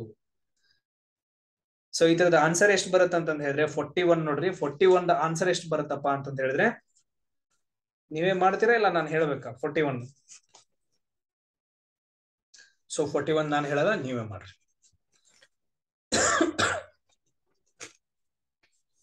ಎಸ್, ಅದಾದ ನಂತರ ನೆಕ್ಸ್ಟ್ ಕ್ವಶನ್ ಏನಿದೆ ನೋಡ್ರಿ. So HCF of 2 numbers is ಏನಂತಂದ ಹೇಳಿದ್ರೆ HCF ಈಕ್ವಲ್ ಟು ಎಷ್ಟು ಕೊಟ್ಟಿದ್ದಾನ, 11 ಕೊಟ್ಟಿದ್ದಾನ. LCM is 7700. 2 ನಂಬರ್ ಇದಾವ, ಅದ್ರದ್ದು HCF ಎಷ್ಟಿದೆ, 11 ಐತೆ. ಆ ಎರಡು ನಂಬರ್ ಎಷ್ಟಿದೆ ಅಂದ್ರೆ LCM 7700 ಇದೆ. ಸೊ ಅದ್ರಲ್ಲಿ ಒಂದ್ ನಂಬರ್ ಏನಿದೆ ಅಂತ ಹೇಳಿದ್ರೆ 275 ಇದೆ. ಅಂದ್ರೆ ಎರಡ್ ನಂಬರ್ ಇದಾವ, ಎ ಮತ್ತು ಬಿ ಇದಾವ. ಅದ್ರದ್ದು SCF ಎಷ್ಟೈತೆ 11 ಐತೆ, ಆಮೇಲೆ LCM ಎಷ್ಟಿದೆ 7700 ಐತೆ. ಸೊ ಅದಾದಂದ್ರೆ ಒಂದ್ ವ್ಯಾಲ್ಯೂ ಎಷ್ಟೈತೆ ಅಂತ ಹೇಳಿದ್ರೆ ಎ ಐತೆ. ಎ ನಂಬರ್ ಎಷ್ಟಿದೆ, ವ್ಯಾಲ್ಯೂ ಎಷ್ಟಿದೆ ಅಂದ್ರೆ 2275 ಐತೆ. ಅದಾದ ನಂತರ ಫೈಂಡ್ ದಿ ಅದರ್ ನಂಬರ್, ಇನ್ನೊಂದು ನಂಬರ್ ಅನ್ನ ನಾವು ಕಂಡುಹಿಡಿಯಬೇಕು. ಈ ಫಾರ್ಮುಲಾ ಏನಿದೆ ಅಂತ ಹೇಳಿದ್ರೆ HCF, ಇಲ್ಲಿ ಬರೀತೀವಿ ನೋಡ್ರಿ, ಕ್ಲಿಯರ್ ಆಗಿ ಕಾಣಿಸುತ್ತೆ. HCF into LCM equal to A into B ಅಂತ ಹೇಳ್ತೀವಿ. HCF ಆಮೇಲೆ LCM ಅನ್ನ ನಾವು ಮಲ್ಟಿಪ್ಲಿಕೇಶನ್ ಮಾಡಿದ್ರೆ ಆ ಎರಡು ನಂಬರ್ ಗಳನ್ನ ಮಲ್ಟಿಪ್ಲಿಕೇಶನ್ ಮಾಡ್ದಂಗ. ಈಗ HCF ಎಷ್ಟಿದೆ 11 ಇದೆ, ಅದಾದ ನಂತರ LCM ಎಷ್ಟಿದೆ 7700 ಇದೆ. ಸೊ ಎ ಎಷ್ಟಿದೆ 275 ಇದೆ. ನಾವೇನ್ ಕಂಡಿಡ್ಬೇಕು, ಬಿ ಅನ್ನ ಕಂಡುಹಿಡಬೇಕು. ಸೊ ಇವಾಗ ನಿಮ್ಗೆ ಗೊತ್ತಾಯ್ತಲ್ಲ. ಸೊ ನೀವ್ ಏನ್ ಮಾಡ್ಬೇಕಂತ ಹೇಳಿದ್ರೆ ಇವಾಗ ಬಿ ಅನ್ನ ಕಂಡುಹಿಡಿಬೇಕು. ಇದೇನಪ್ಪಾ ಅಂತ ಹೇಳಿದ್ರೆ ಇದು ನಿಮಗೆ ಕ್ವಶನ್. ಪ್ರತಿಯೊಂದು ನಾನು ನಿಮ್ಗೆ ಏನಂತ ಹೇಳಿದ್ರೆ ಕ್ವಶನ್ಸ್ ಗಳನ್ನ ಕೊಟ್ಕೊಂಡು ಹೋಗ್ತೀನಿ. ಯಾಕಂತ ಹೇಳಿದ್ರೆ ನೀವು ಆಲ್ರೆಡಿ ತುಂಬಾ ಓದಿದ್ದೀರಿ, ನಾವು ಹೇಳ್ತೀವಿ. ಸೊ ಇದ್ರದ್ದು ಆನ್ಸರ್ ಎಷ್ಟು ಬರುತ್ತೆ ಅಂತ ಹೇಳಿದ್ರೆ 308 ಬರುತ್ತೆ. ಬಿ ಅನ್ನ ಸಿಂಪ್ಲಿಫಿಕೇಶನ್ ಮಾಡಿದಾಗ ಬಿ ಅನ್ನ ಹೆಂಗ್ ಮಾಡ್ತೀರಿ sir, B equal to B ಅಷ್ಟೇ 275 ಅನ್ನ ಈ ಕಡೆ ಕಳಿಸಿದ್ರೆ ಕೆಳಗಡೆ ಹೋಗುತ್ತೆ. 11 ಇಲ್ಲಿ ನೋಡ್ರಿ, 11 ಇಂಟು 7700 ಡಿವೈಡೆಡ್ ಬೈ 275 ಆಗುತ್ತೆ. ಇದನ್ನ ಮಲ್ಟಿಪ್ಲಿಕೇಶನ್ ಮಾಡಿದಾಗ ನಮ್ಮ ಆನ್ಸರ್ ಎಷ್ಟು ಬರುತ್ತೆ ಅಂದ್ರೆ 308 ಬರುತ್ತೆ. ಸೊ ಅದಾದಂದ್ರೆ ನೆಕ್ಸ್ಟ್ ಕ್ವಶನ್ ಏನಿದೆ ನೋಡ್ರಿ, 15% ಆಫ್ ಏನಿದೆ ನೋಡ್ರಿ, 15% ಆಫ್ ಅಂತಂದ್ ಹೇಳಿದ್ರೆ ಇಂಟು 15% ಆಫ್ 15 ಅಂದ್ರೆ ಎಷ್ಟು ಅಂತ ಕ್ವಶನ್ ಕೇಳಿದ್ರೆ. ಈಗ ಬರೀರಿ 15% ಅಂತಂದ್ ಹೇಳಿದ್ರೆ ಪರ್ಸೆಂಟೇಜ್ ಅನ್ನ ಏನಂತ ಬರಿತೀವಿ 1/100 ಅಂತ ಬರಿತೀವಿ. ಆಮೇಲೆ ಇಂಟು 15 ಅಂತಂದ್ ಹೇಳ್ತೀವಿ. ಇವಾಗ ಸಾಲ್ವ್ ಮಾಡ್ರಿ.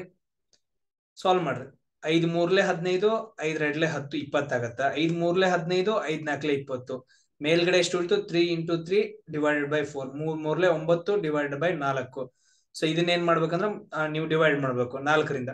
ಸೊ 4 2 8, 1 ಉಳಿತೈತೆ. ಸೊ 1 4 ಇದು ಆಗಂಗಿಲ್ಲ, ಡಿವೈಡ್ ಆಗಂಗಿಲ್ಲ ಅಂತ ಹೇಳ್ಬಿಟ್ಟು ಪಾಯಿಂಟ್ ಕೊಡ್ತೀವಿ. ಇವಾಗ 0 ಅನ್ನ ಹೇಳ್ಕೊಂತೀವಿ. ಇವಾಗ ಎಷ್ಟಾಗತ್ತೆ ನೋಡ್ರಿ, ಎಸ್ 10 ಆಗತ್ತ. 4 2 8 ಅಂತ ಹೇಳ್ತೀವಿ. ಮತ್ತೆ ಎಷ್ಟು ಉಳಿಯುತ್ತೆ, 2 ಉಳಿಯುತ್ತೆ.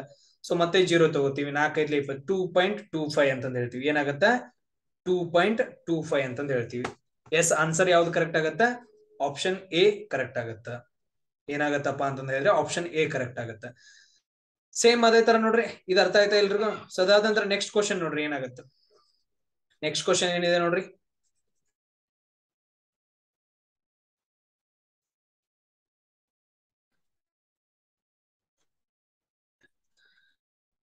"45 men takes 25 days".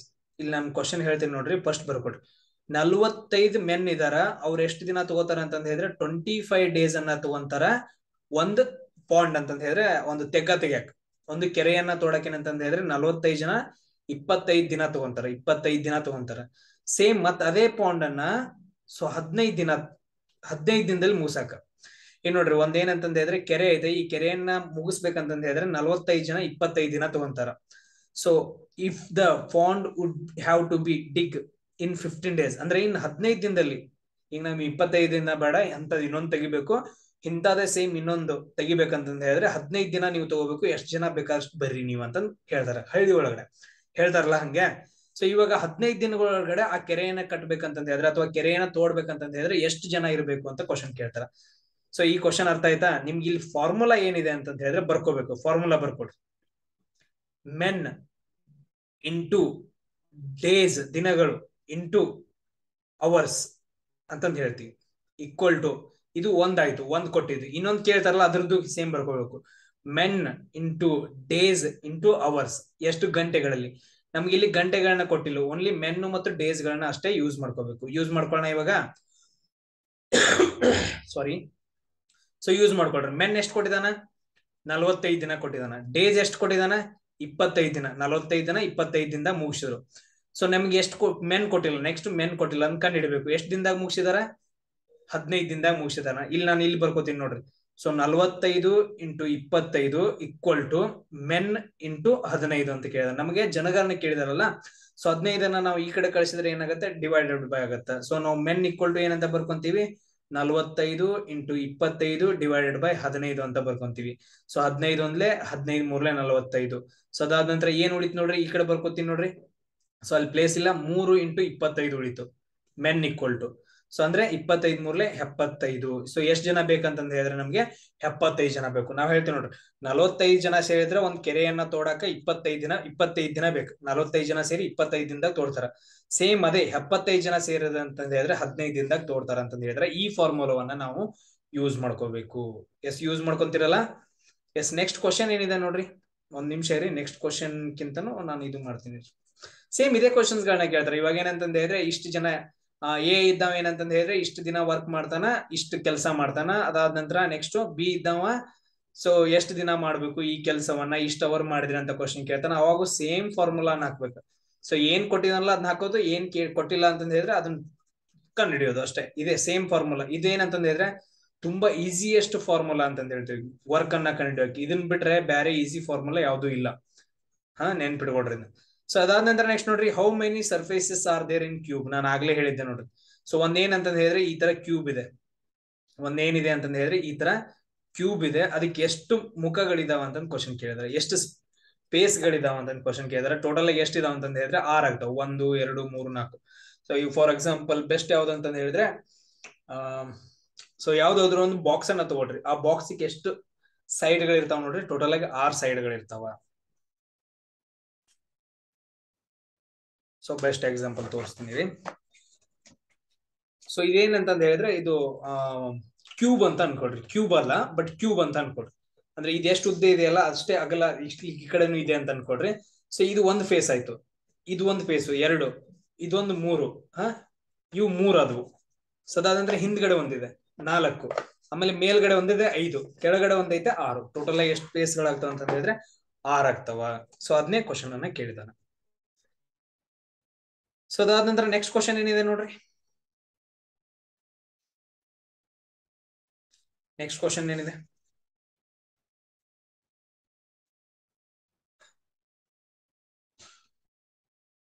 So from the options find the missing number in the series ಅಂತ ಕೇಳಿದಾನೆ. ಸೊ ಇದರಲ್ಲಿ ಮಿಸ್ಸಿಂಗ್ ನಂಬರ್ ಯಾವುದು ಅಂತ ಕಂಡುಹಿಡಿಯೋಣ ಅಂತ ಹೇಳಿದಾನ. ನಿಮ್ಗೆ ಕಾಣಿಸ್ಲಿಲ್ಲ ಅಂತ ಹೇಳಿ ಬರಿತಾನ್ರಿ. 1 4 9 16 16 25 36 ಡ್ಯಾಶ್ 64 81 100 ಅಂತ ಇದೆ. ಸೊ ಈ ತರದ್ ಮೊದಲ ಏನಂತಂದ್ರೆ ಡಿಫರೆನ್ಸ್ ಕಂಡುಹಿಡಿರಿ, ಸಬ್ಸ್ಟ್ರಾಕ್ಷನ್ ಮಾಡ್ರಿ, ನಾನು ಹೇಳ್ಕೊಟ್ಟೆನಲ್ಲ ಆ ತರ ಮಾಡ್ರಿ. ಸೊ ಇಲ್ಲ ಡೈರೆಕ್ಟ್ ಆಗಿ ನೀವು ನೋಡ್ಬೋದು. ಇದನ್ನ ಏನಂತ ಹೇಳಿದ್ರೆ 1 ಸ್ಕ್ವೇರ್ = 1 ಅಂತ ಕೊಟ್ಟೆನ, ಇದನ್ನ 2 ಸ್ಕ್ವೇರ್ ಕೊಟ್ಟಿದ್ದಾನ, ಇದು 3 ಸ್ಕ್ವೇರ್, 4 ಸ್ಕ್ವೇರ್ ಅಂದ್ರೆ 15 16, 5 ಸ್ಕ್ವೇರ್ ಅಂದ್ರೆ 25, 6 ಸ್ಕ್ವೇರ್ ಅಂದ್ರೆ 36. ಇಲ್ಲಿ ಏನ್ ಬರ್ಬೇಕು, 7 ಸ್ಕ್ವೇರ್ ಬರ್ಬೇಕು. 7 ಸ್ಕ್ವೇರ್ ಅಂತ ಹೇಳಿದ್ರೆ 49 ಆನ್ಸರ್ ಬರಬೇಕು. ಇಲ್ಲಿ ಏನಂತ ಹೇಳಿದ್ರೆ 49 ಆನ್ಸರ್ ಆಗತ್ತೆ. 8 ಸ್ಕ್ವೇರ್ ಅಂದ್ರೆ 64, 9 ಸ್ಕ್ವೇರ್ ಅಂದ್ರೆ 81, 10 ಸ್ಕ್ವೇರ್ ಅಂದ್ರೆ 100 ಅಂತ ಹೇಳ್ತೀವಿ. ಸ್ಕ್ವೇರ್ ಅನ್ನ ಕೊಟ್ಟಿದ್ದಾನ. ಸೊ ಈ ತರ ನೀವೇನಂತ ಹೇಳಿದ್ರೆ ಡೈರೆಕ್ಟ್ ಆಗಿ ಏನ್ ಮಾಡ್ಬೇಕು ಅಂತಂದ ಹೇಳಿದ್ರೆ ಕಂಡು ಹಿಡಿಬೇಕು. ನೋಡಿದ ತಕ್ಷಣ ಗೊತ್ತಾಗಬೇಕು. ಸೊ ಅದಾದ ನಂತರ ನೆಕ್ಸ್ಟ್ ಒಂದು ನೋಡ್ರಿ, ಇಲ್ಲ ಅಂತಂದ ಹೇಳಿದ್ರೆ ನೀವು ಡಿಫ್ರೆನ್ಸ್ ಅನ್ನ ಕಂಡು ಹಿಡ್ಕೋಬೇಕು. ನಾ ಎಲ್ಲಾ ತರ ಏನಲ್ಲ, ಫಸ್ಟ್ ಮಾಡಿ ಯಾವ್ದು ಆಡ್ ಆಗಿತ್ತು ನೋಡುದು, ಆಮೇಲೆ ಸಬ್ಟ್ರಾಕ್ಷನ್ ನೋಡುದು, ಆಮೇಲೆ ಅದಾದ ನಂತರ ನೆಕ್ಸ್ಟ್ ಡಿವೈಡ್ ಮಾಡಿದಾರೆ ನೋಡುದು, ಇಲ್ಲ ಮಲ್ಟಿಪ್ಲಿಕೇಶನ್ ಮಾಡಿದ ನೋಡುದು, ಅದಾದ ನಂತರ ಎ ಸ್ಕ್ವೇರ್ ನೋಡೋದು, ನಂಬರ್ ಗಳನ್ನ ಹಾಕಿ ಆ ತರ. ಸೊ ಅದಾದ ನಂತರ from the given options find the next term in the series ಅಂತ ಕೊಟ್ಟಿದ್ದಾನೆ. ಸೇಮ್ ಈಗ ಹೆಂಗ್ ನಂಬರ್ಸ್ ಕೊಟ್ಟಿರ್ತಾನಲ್ಲ ಅದೇ ತರ ಏನಂತ ಹೇಳಿದ್ರೆ ಇಲ್ಲಿ ABCD ಅನ್ನ ಕೊಟ್ಟಿದ್ದಾನೆ. ABC, EFG, IJK, MNO, ಅದಾದ ನಂತರ ನೆಕ್ಸ್ಟ್ ಏನು ಅಂತ ಕ್ವಶನ್ ಕೇಳಿದಾನೆ. ನೀವೇನಂತಂದ ಹೇಳಿದ್ರೆ ಈ ತರ ಕ್ವಶನ್ಸ್ ಗಳು ಬಂದು ಅಂತಂದ ಹೇಳಿದ್ರೆ A to Z ಅವ್ರಿಗೂ ಏನಂತಂದ್ರೆ ಹೇಳಿ ನೀವು ನಂಬರ್ ಗಳನ್ನ ಬರ್ಕೋಬೇಕು. ಅದಾದಂದ್ರೆ ಕೆಳಗಡೆ ಸೊ ಅವುಗಳಿಗೆ ನಂಬರ್ ಅನ್ನ ಹಾಕ್ಬೇಕು 1 to 26. ಇಷ್ಟನ್ನ ನೀವು ಕಂಪಲ್ಸರಿ ಮಾಡ್ಕೊಳ್ಬೇಕು. ಆಮೇಲೆ ಏನಂತ ಹೇಳಿ ಕ್ವಶನ್ ಅನ್ನ ಕಂಡಿಡ್ಬೇಕು. ಇಲ್ಲಿ ನೋಡ್ರಿ ಏನಂತ ಕೊಟ್ಟಿದಾನ, ಫಸ್ಟ್ ಗ್ರೂಪ್ ಅಲ್ಲಿ ABC ಅಂತ ಇದೆ. ಅದಾದ ನಂತರ ನೆಕ್ಸ್ಟ್ ಏನಿದೆ ಡಿ ಇಲ್ಲ. ಅದಾದ ನೆಕ್ಸ್ಟ್ ಏನ್ ಕೊಟ್ಟಿದಾನೆ EFG ಅಂತ ಕೊಟ್ಟಿದಾನೆ. 3 ಆದ ನಂತರ ಒಂದು ಗ್ಯಾಪ್ ಮಾಡಿದಾನೆ. G ಆದ ನಂತರ EFGH ಇಲ್ಲ. ಅದಾದ್ಮೇಲೆ ಇದಿಲ್ಲ. ಅದಾದ್ರ ನೆಕ್ಸ್ಟ್ ಒನ್ ಏನ್ ಮಾಡಿದಾನೆ IJK ಅಂತ ಕೊಟ್ಟಿದ್ದಾನೆ. K ಆದ ನಂತರ ಏನಿದೆ L ಇಲ್ಲ, L ಗ್ಯಾಪ್ ಮಾಡಿದಾನ, ಅಂದ್ರೆ ಒಂದೊಂದು ಗ್ಯಾಪ್ ಮಾಡಿದಾನ 3 ಅಕ್ಷರ ಆದ ನಂತರ. ಇಲ್ಲೇನಿದೆ MNO ಇದೆ ಕಂಟಿನ್ಯೂಸ್ ಆಗಿ.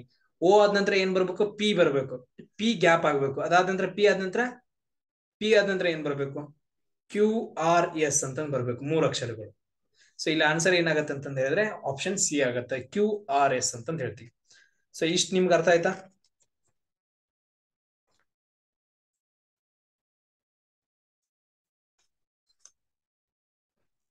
ಸೊ ಈ ತರ ಕ್ವಶನ್ಸ್ ಗಳನ್ನ ನಾನು ನಿಮ್ಗೆ ನೆಕ್ಸ್ಟ್ ವಿಡಿಯೋಸ್ ಅಲ್ಲಿ ಮಾಡಿ ಹಾಕ್ತೀನಿ. ಟೆನ್ಷನ್ ತಗೊಳಕ್ ಹೋಗ್ಬೇಡ್ರಿ. ಸೊ ಅದಾದ ನಂತರ ನೆಕ್ಸ್ಟ್ ಕ್ವಶನ್ ಏನ್ ಕೊಟ್ಟಿದ್ದಾನೆ ಅಂತ ಹೇಳಿದ್ರೆ ರೀಸನಿಂಗ್ ಅಲ್ಲಿ ನೋಡ್ರಿ. ಸೊ ಇನ್ನ ಸರ್ಟನ್ ಕೋಡ್, ಏನಂತಂದ ಹೇಳಿದ್ರೆ ಒಂದು ಕೋಡ್ ಐತೆ. ಆ ಕೋಡ್ ಅನ್ನ ಏನ್ ಮಾಡಿದೆ ಅಂತಂದ ಹೇಳಿದ್ರೆ ಇಲ್ಲಿ ನೋಡ್ರಿ, AYS ಅಂತ ಇದೆ. ಇಲ್ಲಿ ನೋಡ್ರಿ, AYS ಅನ್ನ ಏನಂತ ಬರ್ದಿದಾನ ಅಂತಂತ ಹೇಳಿದ್ರೆ AYS is written as BAT ಅಂತ ಬರ್ದಿದಾನ. AYS ಅನ್ನ ಏನಂತ ಬರ್ದಿದಾನ ಅಂದ್ರೆ BAT ಅಂತ ಬರ್ದಿದಾನ. ಸೊ ಅದಾದ ನಂತರ BYS ಅನ್ನ ನಾವು ಏನಂತ ಬರಿತೀವಿ ಅಂತ ಕ್ವಶನ್ ಕೇಳಿದಾನ. ಇಲ್ಲಿ ನೋಡ್ರಿ, ಇವನು ಎ ಅನ್ನ ಏನಂತ ಬರ್ದಾನ, ಬಿ ಅಂತ ಬರ್ದಾನ. Y ಅನ್ನ ಅಂತ ಏನಂತ ಬರ್ದಾನ, ಎಸ್ ಅಂತ ಬರ್ದಾನ. ಎ ಅನ್ನ ಬಿ ಅಂತ ಬರ್ದಾನ, Y ಅನ್ನ ಎ ಅಂತ ಬರ್ದಿದಾನ. ಅದಾದ ನಂತರ ಎಸ್ ಅನ್ನ ಏನಂತ ಬರ್ದಿದಾನ, ಟಿ ಅಂತ ಬರ್ದಾನ. ಇಷ್ಟೇ ನೆನ್ಪಿಟ್ಕೊಂಡು. ಅದಾದ ನಂತರ ನಾವು ಬಿ ಅನ್ನ ಏನಂತ ಬರೀಬೇಕು, Y ಅನ್ನ ಏನಂತ ಬರೀಬೇಕು, ಎಸ್ ಅನ್ನ ಏನಂತ ಬರೀಬೇಕು ಅಂತಂದೇಳಿ ನಾವು ಇವಾಗ ಕ್ಯಾಲ್ಕುಲೇಷನ್ ಮಾಡ್ಬೇಕು. ಈಗ ನೋಡ್ರಿ, ಸೊ ಎ ಅನ್ನ ಏನಂತ ಬರ್ದಿದ ನಾವು.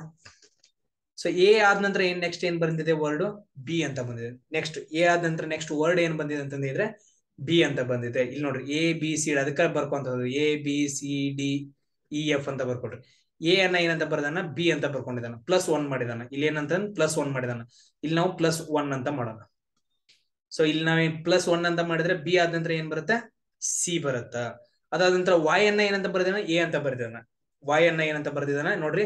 ಸೊ XYZ ಬರ್ಕೊಂತ ಹೋದ್ರೆ XYZ ಮತ್ತೆ ABC ಅಂತ ಬರೀತಾನ. ಸೊ Y ಅನ್ನ ಏನಂತ ಬರ್ದಾನ, ಎ ಅಂತ ಬರ್ದಾನ, +1 ಮಾಡಿದಾನ. ಇಲ್ಲೂ ಕೂಡ ಏನ್ ಮಾಡಿದ ಅಂತ ಹೇಳಿದ್ರೆ +2 ಮಾಡಿದಾನ. ಇದು +1, ಇದು +2 ಮಾಡಿದಾನ. ಸೇಮ್ Y ಅನ್ನ ನಾವ್ ಏನ್ ಮಾಡ್ಕೋಬೇಕು, ಬರ್ಕೋಬೇಕು. ಇಲ್ಲಿ ನಾವು ಡೈರೆಕ್ಟ್ ಆಗಿ ಬರ್ಬೋದು, Y = A ಅಂತ ಇದೆ, ಇಲ್ಲಿ Y = A ಅಂತ ಇದೆ. ಸೇಮ್ ವರ್ಡ್ ಇದೆ. ಅದಾದ ನಂತರ ಎಸ್ ಅಂತ ಇದೆ, ಎಸ್ ಇದನ್ನ ಏನಂತ ಬರ್ದಾನ, ಟಿ ಅಂತ ಬರ್ದಿದಾನ. ಇಲ್ಲಿ ನೋಡ್ರಿ, PQRST ಅಂತ. ಎಸ್ ಅನ್ನ ಟಿ ಅಂತ ಬರ್ದಿದಾನ, +1 ಮಾಡಿದಾನ. ಇಲ್ಲೂ ಕೂಡ ಏನ ಮಾಡಿದ ಅಂತ ಹೇಳಿದ್ರೆ +1 ಮಾಡಿದಾನ. ಈ ತರ ಮಾಡ್ಬೋದು. ಬಟ್ ಆದ್ರೆ ಇಲ್ಲೂ ಎಸ್ ಇದೆ, ಇಲ್ಲೂ ಎಸ್ ಇದೆ. ನಾವು ಎಸ್ ಅನ್ನ ಏನಂತ ಬರೀಬೇಕು, ಟಿ ಅಂತ ಬರೀಬೇಕು. ನಮ್ಗೆ ಆನ್ಸರ್ ಏನ್ ಬರುತ್ತೆ ಅಂದ್ರೆ ಕ್ಯಾಟ್ ಅಂತ ಬರುತ್ತೆ. ಇಲ್ಲಿ ಆಪ್ಷನ್ ಅಲ್ಲಿ ಕ್ಯಾಟ್ ಅಂತ ಎಲ್ಲಿದೆ ನೋಡ್ರಿ, ಆಪ್ಷನ್ ಡಿ ಕರೆಕ್ಟ್ ಆಗುತ್ತ. ಎಸ್, ಅರ್ಥ ಆಯ್ತಾ? ಎಸ್.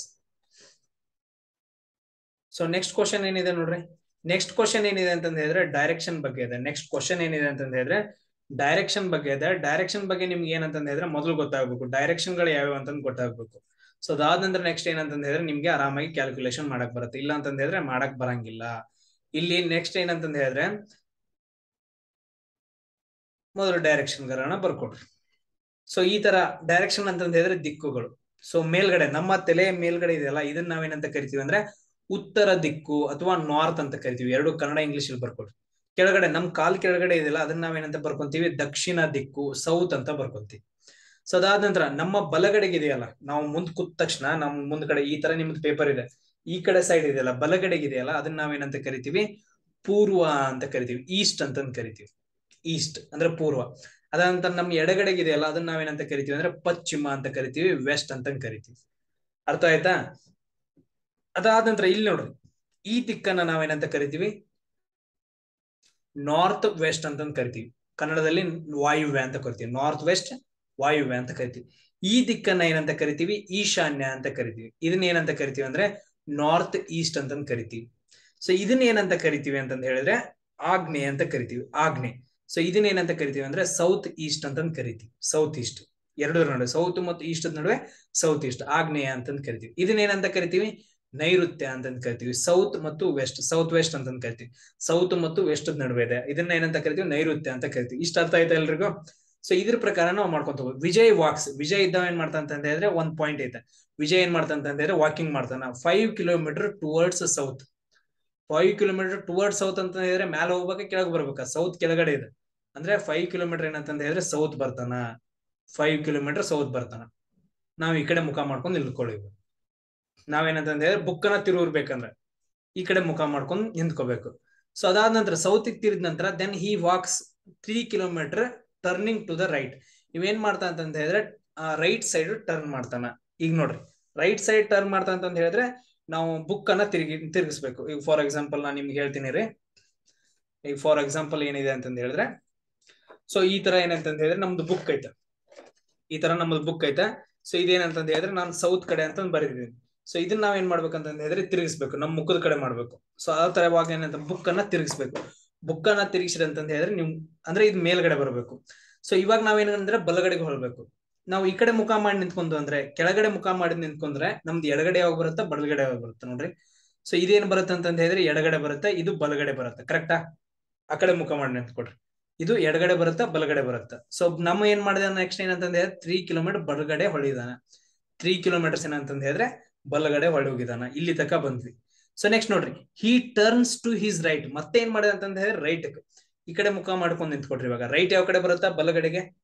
ಇದು ಬಲಗಡೆ ಬರುತ್ತಾ, ಆಮೇಲೆ ಇದು ಎಡಗಡೆ ಬರುತ್ತಾ. ಆಮೇಲೆ ಏನ್ ಮಾಡಿದ ಅಂತಂದ ಹೇಳಿದ್ರೆ ಬಲಗಡೆಗೆ ತಿರುಗಿದಾನೆ. ಎಷ್ಟು ಕಿಲೋಮೀಟರ್? ಮತ್ತೆ 5 ಕಿಲೋಮೀಟರ್ ಅಂತ ಹೇಳಿದ್ರೆ ಮತ್ತೆ 5 ಕಿಲೋಮೀಟರ್ ಏನಂತ ಹೇಳಿದ್ರೆ ಬಲಗಡೆಗೆ ತಿರುಗಿದಾನ. ಸೊ ಬಲಗಡೆಗೆ 5 ಕಿಲೋಮೀಟರ್ ಹೋದ ನಂತರ ನಿಂತ್ಕೊಂಡಿದಾನ. ಆಮೇಲೆ ಏನ್ ಕ್ವಶನ್ ಕೇಳಿದಾನ? How far is he now from the starting point.